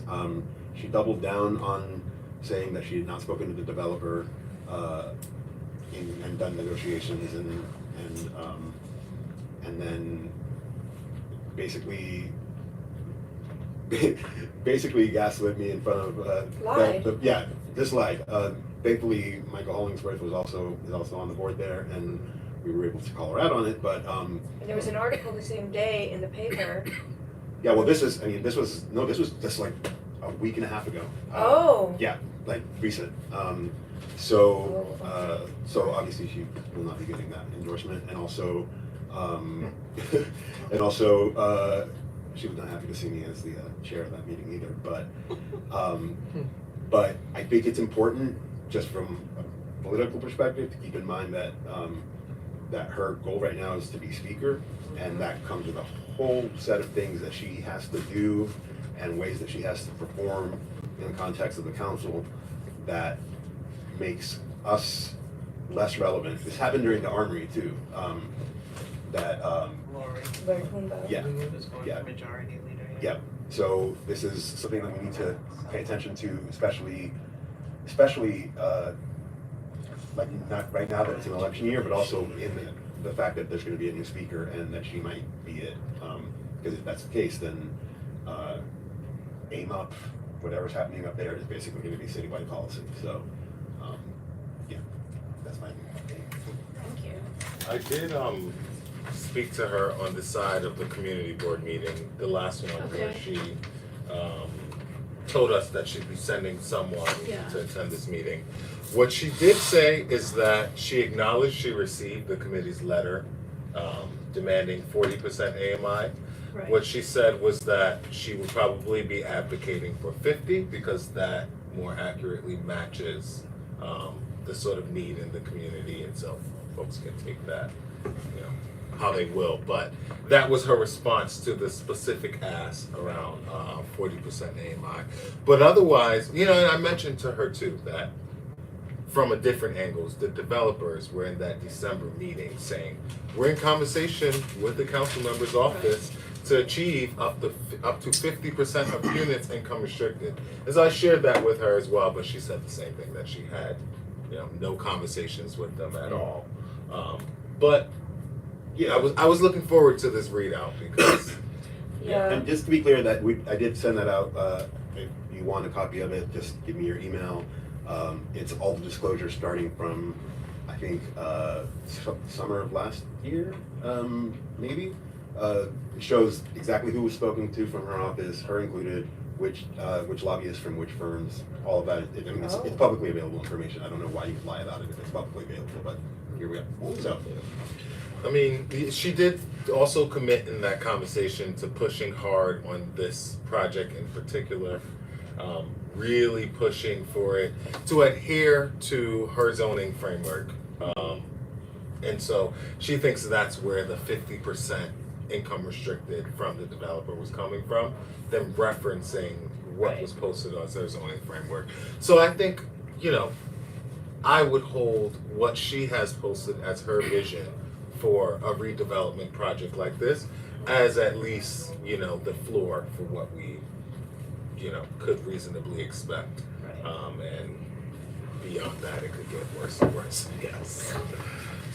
Yeah, so, Okay, yeah, thank you. so for we don't know what clarifying. the meeting, what happened with the meeting with Rita. Listen, if That was somebody what we were wants waiting for the Yeah. readout. you know, maybe we can email Yeah, them maybe you can and, email them. just apologize that he didn't get a chance to speak and see if there's any statement that they can issue. Yeah. I might have his phone number. Okay, so, so I had a couple of proposals that to add to the zoning framework that we had discussed before. I don't think we're gonna get to both of them. But one is about environmental impacts and the other is about fair share, because these are both things that people talked about a lot. I know last time, Nicola, you were saying, you know, we don't really know what the impact is of all of this development that's coming.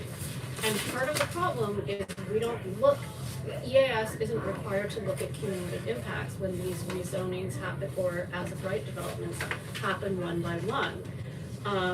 And there's no requirement for that, so we have no way of going to the city and saying, this has been the total, you know, I mean, in terms of the amount of units that we've built and are going to be building, it's more than some districts that did a full-blown rezoning. I mean, East New York is that was like 7,000 or 8,000 units. AMA, I think, is it 3,500 or 4,500 units?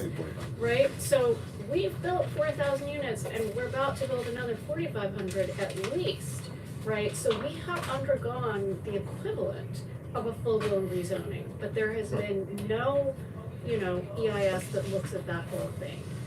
So, I didn't mean to interrupt, just something quick. Yeah. With the EIS, right, I just have to get back to this, and I'll make it short, with, Kingsborough, yeah, all right? Though the EIS was approved and it went Yeah. forth, were we supposed to have a chance to comment on that? Was there a comment period that we missed? on the final Yes. EIS, there should be a comment period on the final EIS. If you go to ESD's website, Okay, there normally is I mean, there was a comment period after the draft EIS and after the final EIS. right. there might be a comment period, but go to ESD's website and check and see They sent it to us after. if there's a public hearing. Okay, because I thought that if it was Jay. approved, then we missed, I thought if it was approved, that we missed a period. Oh, No, Jay, Yeah, so I looked at the the final EIS. Yeah. And one of my issues on the final EIS was the final EIS was given to this community board on March 28th, 3:15 p.m. That's when we got it, that's the email. The meeting for the directors was on March 27th. So the mechanics of it is after there's a final EIS statement where it's issued, then it's issued, and then basically the next step is that the directors of the New York State Development directors, they now vote on this final EIS. And if they vote yes, it's approved. March 27th was the date to approve it. The comment period was March 26th of when it ended. So there's a major due process issue. What they did was, they issued the final EIS, there's no name on it. A lot of times there's a name of an individual, what his rank is, there's no name. There's also no specific date in March. But the biggest process is there's a major due process issue. What they did was, they issued this final EIS, and then the vote comes for the community that's gonna be impacted. And when the vote, and they basically tell people, here's a copy of the March EIS on March 28th. By the way, the time that you had to object was 2 days ago on March 26th. The time that you had to show up to the meeting to object was March 27th. It's a major, major due process issue. Whatever people think, whether people want it or they don't want it, everybody's got to agree that in terms of due process, there should be a motion to the New York State Attorney General, who has to sign off on this, according to the RFP, saying that there's been a major due process issue. There should be a moratorium before she signs it, because now it's I know that there was a vote on March 27th. There was an agenda item, March 27th. I don't know if she's going to sign this next week. I don't know if she's going to sign this 2 weeks before the board meeting that we have. There should be an immediate motion that we should say there should be, because of this due process violation, in which we didn't get any notice of it until after the meeting and we couldn't give input. They already voted on March 27th. And I'm willing to say that the appointed people from New York State, the directors, there's around 8 of them, they voted to approve it. I'm willing to say that they probably voted to approve the final EIS, because the final EIS said there's no impact. And the big problem, if people have read it, I read it, is that the neighborhood where it is, they acknowledge that it's a low-income minority neighborhood. There's a certain term for it that they use, so that's one thing where they should look at a little bit more environmental justice. But the biggest problem is, number one, that everybody knows there's not subways that are nearby. A lot of people use parking on the street. You're talking about intergenerational homes, talking about a lot of rental apartments that use it. There's a shortfall. There's a shortfall of 120 parking spots that they said. They admitted it. And what they tell you is the zone that they use, the criteria, is only a quarter mile. They say, let's only look at a quarter mile for 120. And then they say directly in it, but you may have to go more than a quarter mile to get a spot. So for people who, just to frame a reference, if you're at Kingsborough, which is 681 Clarkson, the corner of Clarkson and Albany for reference, and if you walk over to Kingsbrook Jewish, Schenectady, and Schenectady, thank you, Schenectady and Rutland, you go on Google Maps, that's a 10-minute walk. It's a 10-minute walk. It's half a mile. It shouldn't be a quarter. It's the zoning area, the study area, shouldn't just be a quarter mile, because they tell you it's going to be more than a quarter mile. And they reference there's a 110 spot differential, 110 spot shortfall. It should be over 200, okay? But they won't tell you that. But even going by the 110, 120, they admit, the language that they use is they say, yes, this is going to be a significant shortfall. Okay, Jay, can you explain what this is about the end of the period to object? Was when, like, you can't object to anything until the EIS is issued, and I just got the EIS last week. I saw it. So what was the first date that this EIS was issued? The final EIS it is the date on it. I looked for a date, it just says March. That's another problem. It says March 2025. I don't know the date. It just says March, okay? Okay, so here's my suggestion. I'm gonna move that, we have the office write a letter, to Empire State Development, asking. Moratorium, please. Asking for the, well, first we have to ask for the date of issue of the final EIS. And why, you know, expressing concern that Community Board 9 was not notified immediately when the FICE was issued and of any period for public comment. Right. And that we ask that, you know, any, for, you know, We asked for a public comment period we prior ask to for the a New York public State AG comment. signing it. Yeah, we ask for a public comment period of, usually it's a 30 minimum, days? usually after the FICE, you have like up to 4 months to object. So let's, Well, that might be statute of limitations. That might be, I'm not sure what the statute of limitations is. I'm talking about the public comment period. okay, so Or let's, just a let's regular first easy- find out when, let's first confirm, maybe there is still a public comment period. Let's confirm, let's ask whether, you know, when this was first issued Yeah. and, requesting that this, you know, be delayed until there's like a minimum 30. of 30-day Yeah. public comment And, period. and Suki, I can confirm, the public comment period closed March 26th. It's in the link. It closed March 26th. So that sounds like, that sounds like we didn't get the FICE until like way after it was issued, so I. 3:15 on ask for- Sunday, on the 27th, is when somebody from EIS sent it to this community board. That's what's on the email. So shouldn't there be some communication, preemptive communication with the Attorney General? I think we, yeah, and then I think that's what Suki is. Just to make sure that She knows not to she sign it. knows this is happening. Because what could have happened is because there was a meeting on March 27th, I don't know what the result is. I think that they probably approved it because it was on the agenda. So assuming that they approved it, the AG now can simply sign off on this prior to us, whatever, so. So is that a letter that we have to generate to the AG? So we'll ask Dante to write this letter to the AG, but specifically asking, what was the date that the FICE was released? And that we have a minimum of a 30-day public comment period, and please give us the link for sending public comment. Yeah, and anybody here, if they want to make a complaint on the New York State Attorney General's website, you could make a complaint, you get a file number also, I think I'll do that tomorrow. So are You we, could also file an Article 78 after this is done, and that's probably gonna, that would probably actually are we all go. good with that? Is there any, Yeah. Thank you. Or Article 78. Yeah, and Article 78 is challenging any agency decision. Right, but prior to. Yeah, right, yeah. Yeah, but that's a great suggestion. Yeah. Benny? any We should also, objections? we should probably add that any decision that was made at that director's meeting should be, you know, Thrown overturned out. until, thrown out until, you know, public comment period is over. Okay. Yes. I agree. Any objections? Okay, so that motion passes. So, can we look at this environmental impact addition to the zoning framework? I don't think it's anything, like, for those of you who sat with us for City of Yes, it's not really anything that we haven't talked about before. You know, I think it's something that we're all concerned about, and Suki, how much time is 9:05? How much time? you want? well, I mean, how much time do we need to discuss this? I don't think we're gonna get to fair share, but just so that you guys have this.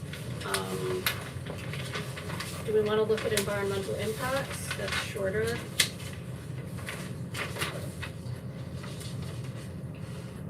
I do feel like a lot of these things are familiar with conversations we've had in the past. I think the only change I would make is instead of EIS doesn't study cumulative impacts, we should just say EIS should also, or, you know, Cumulative impact. yeah. And the same applies across the others.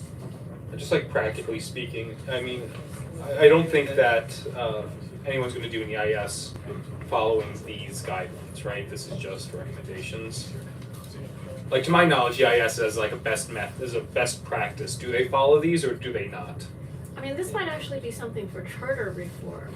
That's what I was thinking when I Yeah. saw this too. Is this sort of an EIS demand or like Yeah, it's like, a larger conversation with an yeah, agency? if there's like a defined scope of EIS and that's like a best practice, that's like legally defined, then like this is just not gonna be included. But if we want to submit that to the charter revision or whomever, that's valuable, but I think this in and of itself, Yeah. this isn't even something we could negotiate on in concert with the council member, because this is done all prior to anything coming for our review.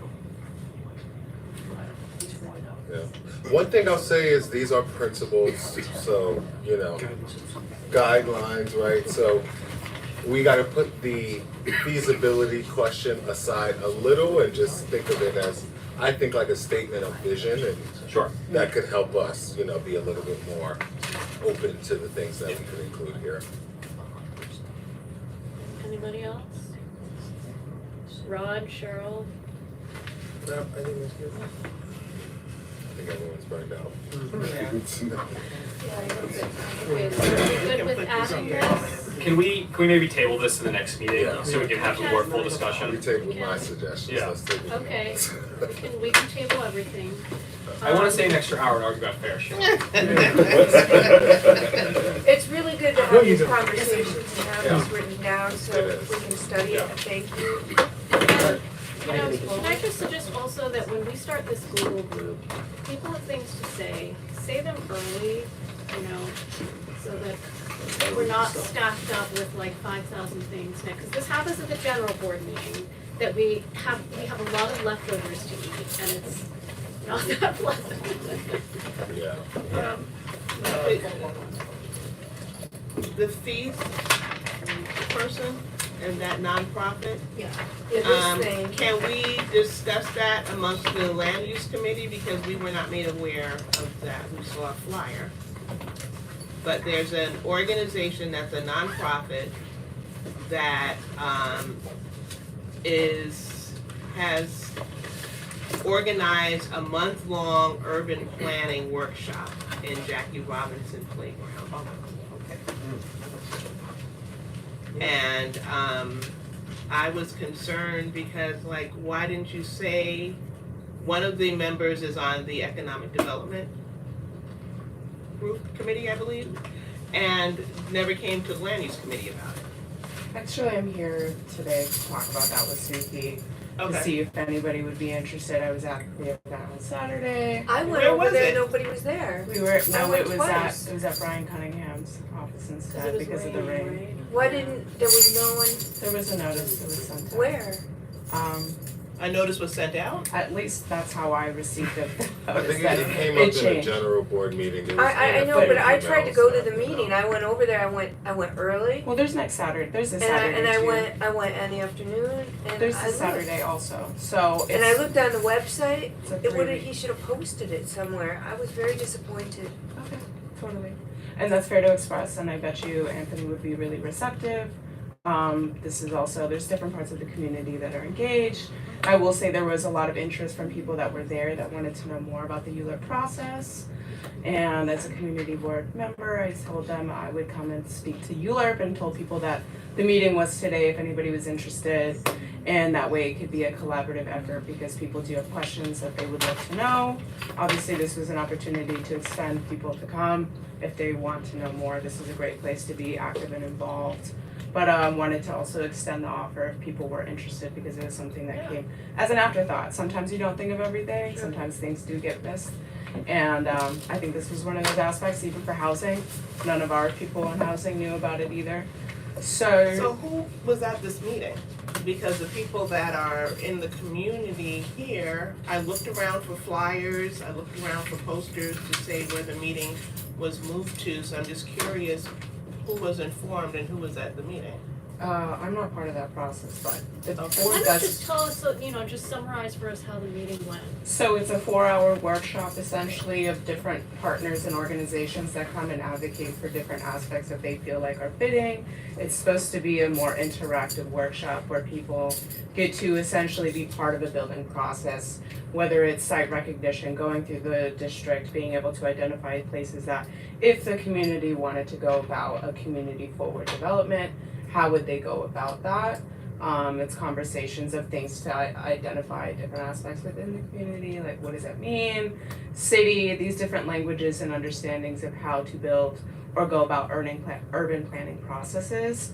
I would say it was representative of all different people. People came from all different parts of the district.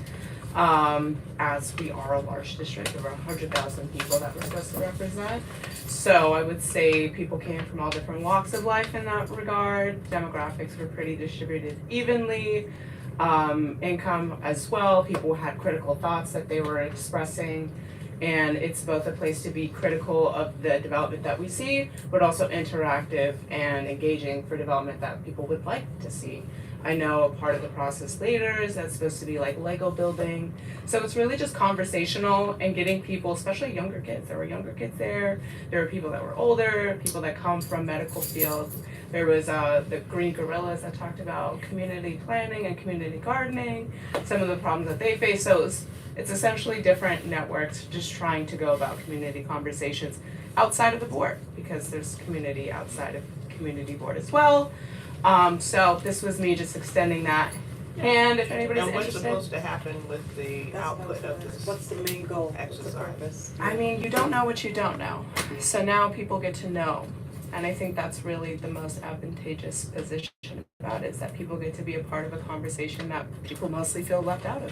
It sounds largely like a educational and It is. community engagement That's- endeavor. That's really all it is. It's not like Yeah. this is a secure development plan and money is being funded for it. It's really just interactive, people coming with markers and talking about things that they see, the way that they interact with development, things that they felt impacted by, questions that they have, 4 hours of essentially educational workshop conversations and also community engagement, things that we can't do here sometimes. Yeah, So I was 4 just hours curious is- that that was pulled together, Yeah, so the for speakers 4 were- hours, 4 hours is a 16 hours It, of it was long, trust me, it was long. But that's just, It was that's just long. one meeting, then there's next Saturday and the Yeah. following Saturday and the following, that's a lot of So- commitment. But it's really for people that don't want to be involved. There Yeah, are so people that don't have that. Before you go, That's can you fine. tell But us they should about also like be one or involved in the two community board as well. conversations or People are not comments or obligated to do questions that anything. stood out Yeah, for you? of course. Say that again, sorry. Before you go, can you tell us about one or two conversations or comments or questions that stood out for you? I think what I would love to see, at least the board kind of carrying the weight, is being able to tie in the conversation to the impacts that we see firsthand, which being a board member and talking about the rezoning process, being able to speak to those projects directly really added context to the room and gave people an actual understanding of how development works. It would be awesome to see those conversations take place in a really grounded, weighted way of this is the things that we see and these are the opportunities on the table. I think at the end of the day, people get involved in the ways that they feel comfortable. Not everybody wants to sit in rooms like this and have information and technical aspects being discussed in a very Robert's Rule of Order parliamentary way. Some people like it in a more fluid, flexible, and that's what it is. I know Street Lab comes with their markers, they have different breakdowns. It's essentially a different learning environment for people. And it was nice to see, there was this blind girl I was working with, she was really dope, came out really critical, really hot topics and things that were necessary. And people were comfortable expressing What was from she their talking experiences. about? Well, I mean, her ideas were mostly about like disability, gentrification, and these kind of things that she sees, and you know, being able to talk about that and identify agencies. People were critical of the programs or the presentations that were there because we all have that eye. I mean, not all of us, but some of us do. So it's essentially a similar demographic that we see on the board. It's just in a different space, in a different way, and different conversations. More towards urban planning and development. What does it look like to be in a communal space with other people and hearing the things that they want to see? That's really what it was. So if there's one thing that you'd like to bring forward from that conversation that you'd like for us to address further with the community, like just something specific, like specific, you know, area, specific site, specific issue. I think it would more so give context to what ULURP is. I mean, people don't even know what it stands for. So how do you go into specifics when people don't even have a general idea? I'm not on ULURP. Like how did that I'm just trying to understand, like how did that question come up? I mean, people ask, I heard of ULURP, I want to know more about it. That was the one question I had wrote down for Danielle. She said, I want to know more about ULURP. I don't know anything about it. So I'm doing my job by relaying that information. It is now up to everyone else to take it upon themselves to do something. I can only do my job. Thank you for doing this, Jolie. You're welcome, Thank you for being because part of this I'm only organization. 2 legs and 2 arms and 1 brain. I can't do everything, This so. is something that, so this is something we should consider for our It should be, that's what we should do for the fair. That's That's why we need to what stick I'm with here what to we do. learned. That's all I can do. Yeah. New Thank business, you, Max. before we close the meeting, I have new business. We're May I? trying to go into Saturday. Yeah, it's very important. It's very important. See how people hope to see It's a new us business Saturday. item. The meeting shouldn't be closed until public could say new business item. Okay? Yeah, we have to do new business. Cheryl, there's an important new business item. May I have the floor? Yes. Okay, thank you, Suki. The meeting hasn't been closed. I'd like to make a statement, please. The meeting hasn't been closed. It is a very important issue that I wanted to bring up under new business. There is going to be Vital Brooklyn 2.0. The term was originally said in one of the meetings by Rod Herbert. At the Kingsbrook Jewish Medical Center, they are selling part of the land for a new development. A spokesperson there, and this is documented, her name's Scarlett, she's a lobbyist. She specifically quoted in CoLive, which is a magazine in the Jewish community, and she said that the synagogue is being sold. It's a 75-year-old synagogue. People are upset about it. It's a big issue for the Jewish community. What should be an issue for everybody is that tied with that, it's going to be an affordable housing development. And there's people around it, like people who are at Harry Silver Co-op, who rent there. Half of the spots are on the street. Here's the parking issue again. There is a major affordable housing development that is coming. It's not speculation. The buildings besides the synagogue, the emergency room is closed. So you have that whole parcel by the emergency room. There's another building there called the Katz Building. It's just administrative staff. It's between it, it's adjacent. So you can get rid of that. There's a huge parking lot. There is a very big affordable housing project that is coming. The community should know about the scope, the size, and we should get an environmental assessment statement and an EAF, because you have to do that according to SECRA before New York State Attorney General makes a decision. The New York State AG has to approve the sale of any nonprofit voluntary sales. You look it up, that's what she has to do. Here's the problem. There's 3 ways that this can be approved, and the community may never know about it. Way number 1 is, and this is in the process already, so One Brooklyn Health has already said they started the process of selling land. Nobody knows how much land there is. There's two major developments that already happened at Kingsbrook Jewish. There's Utica Crescent, which is 300 units.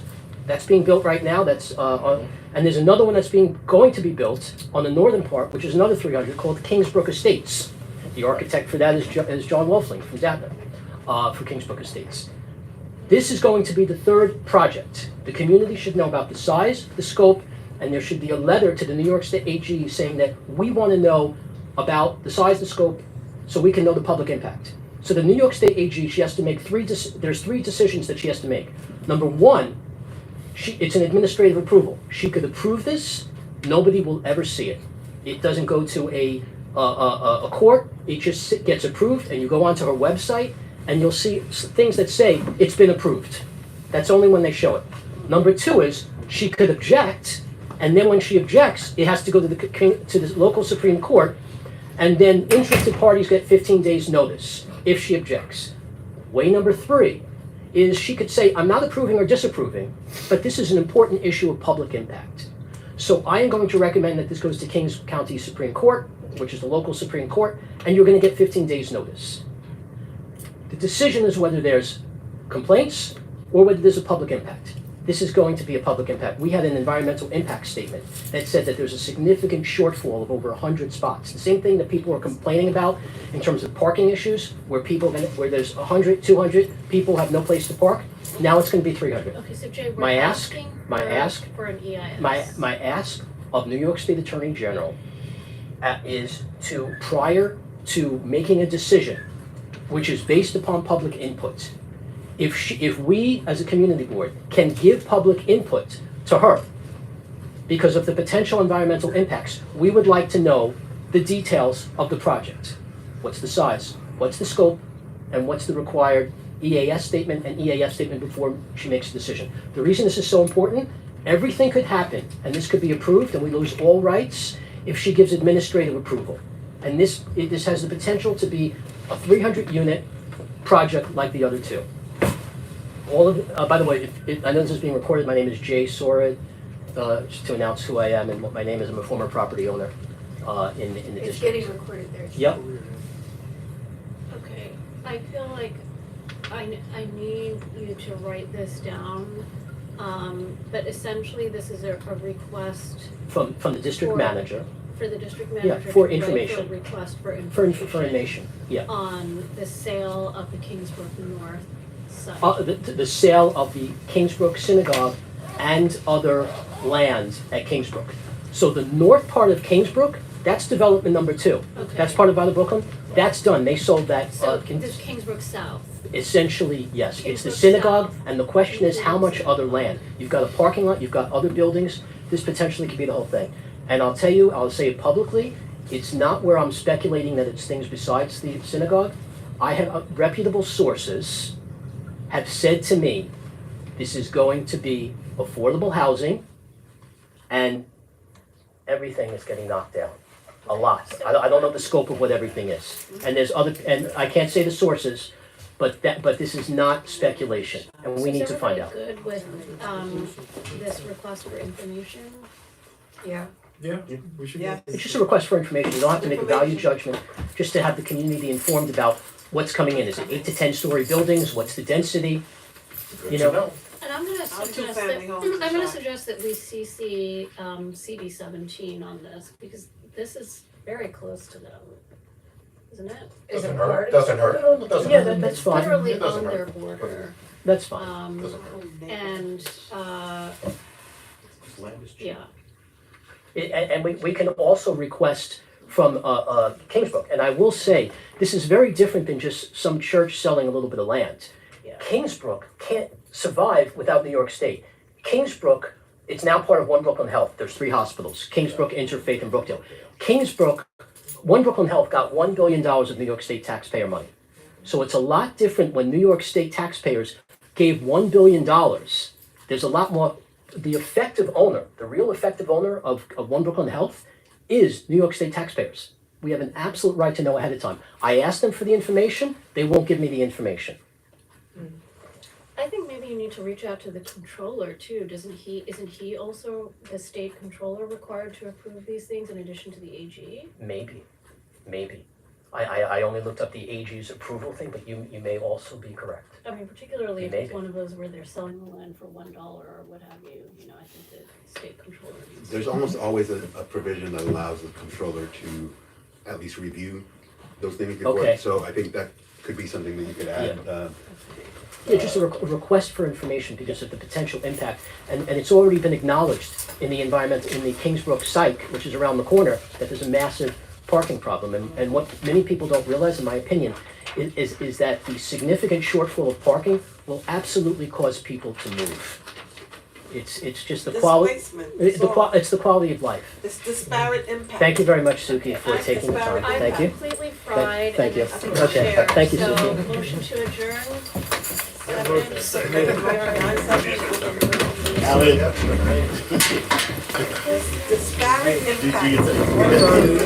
Savage recommendations.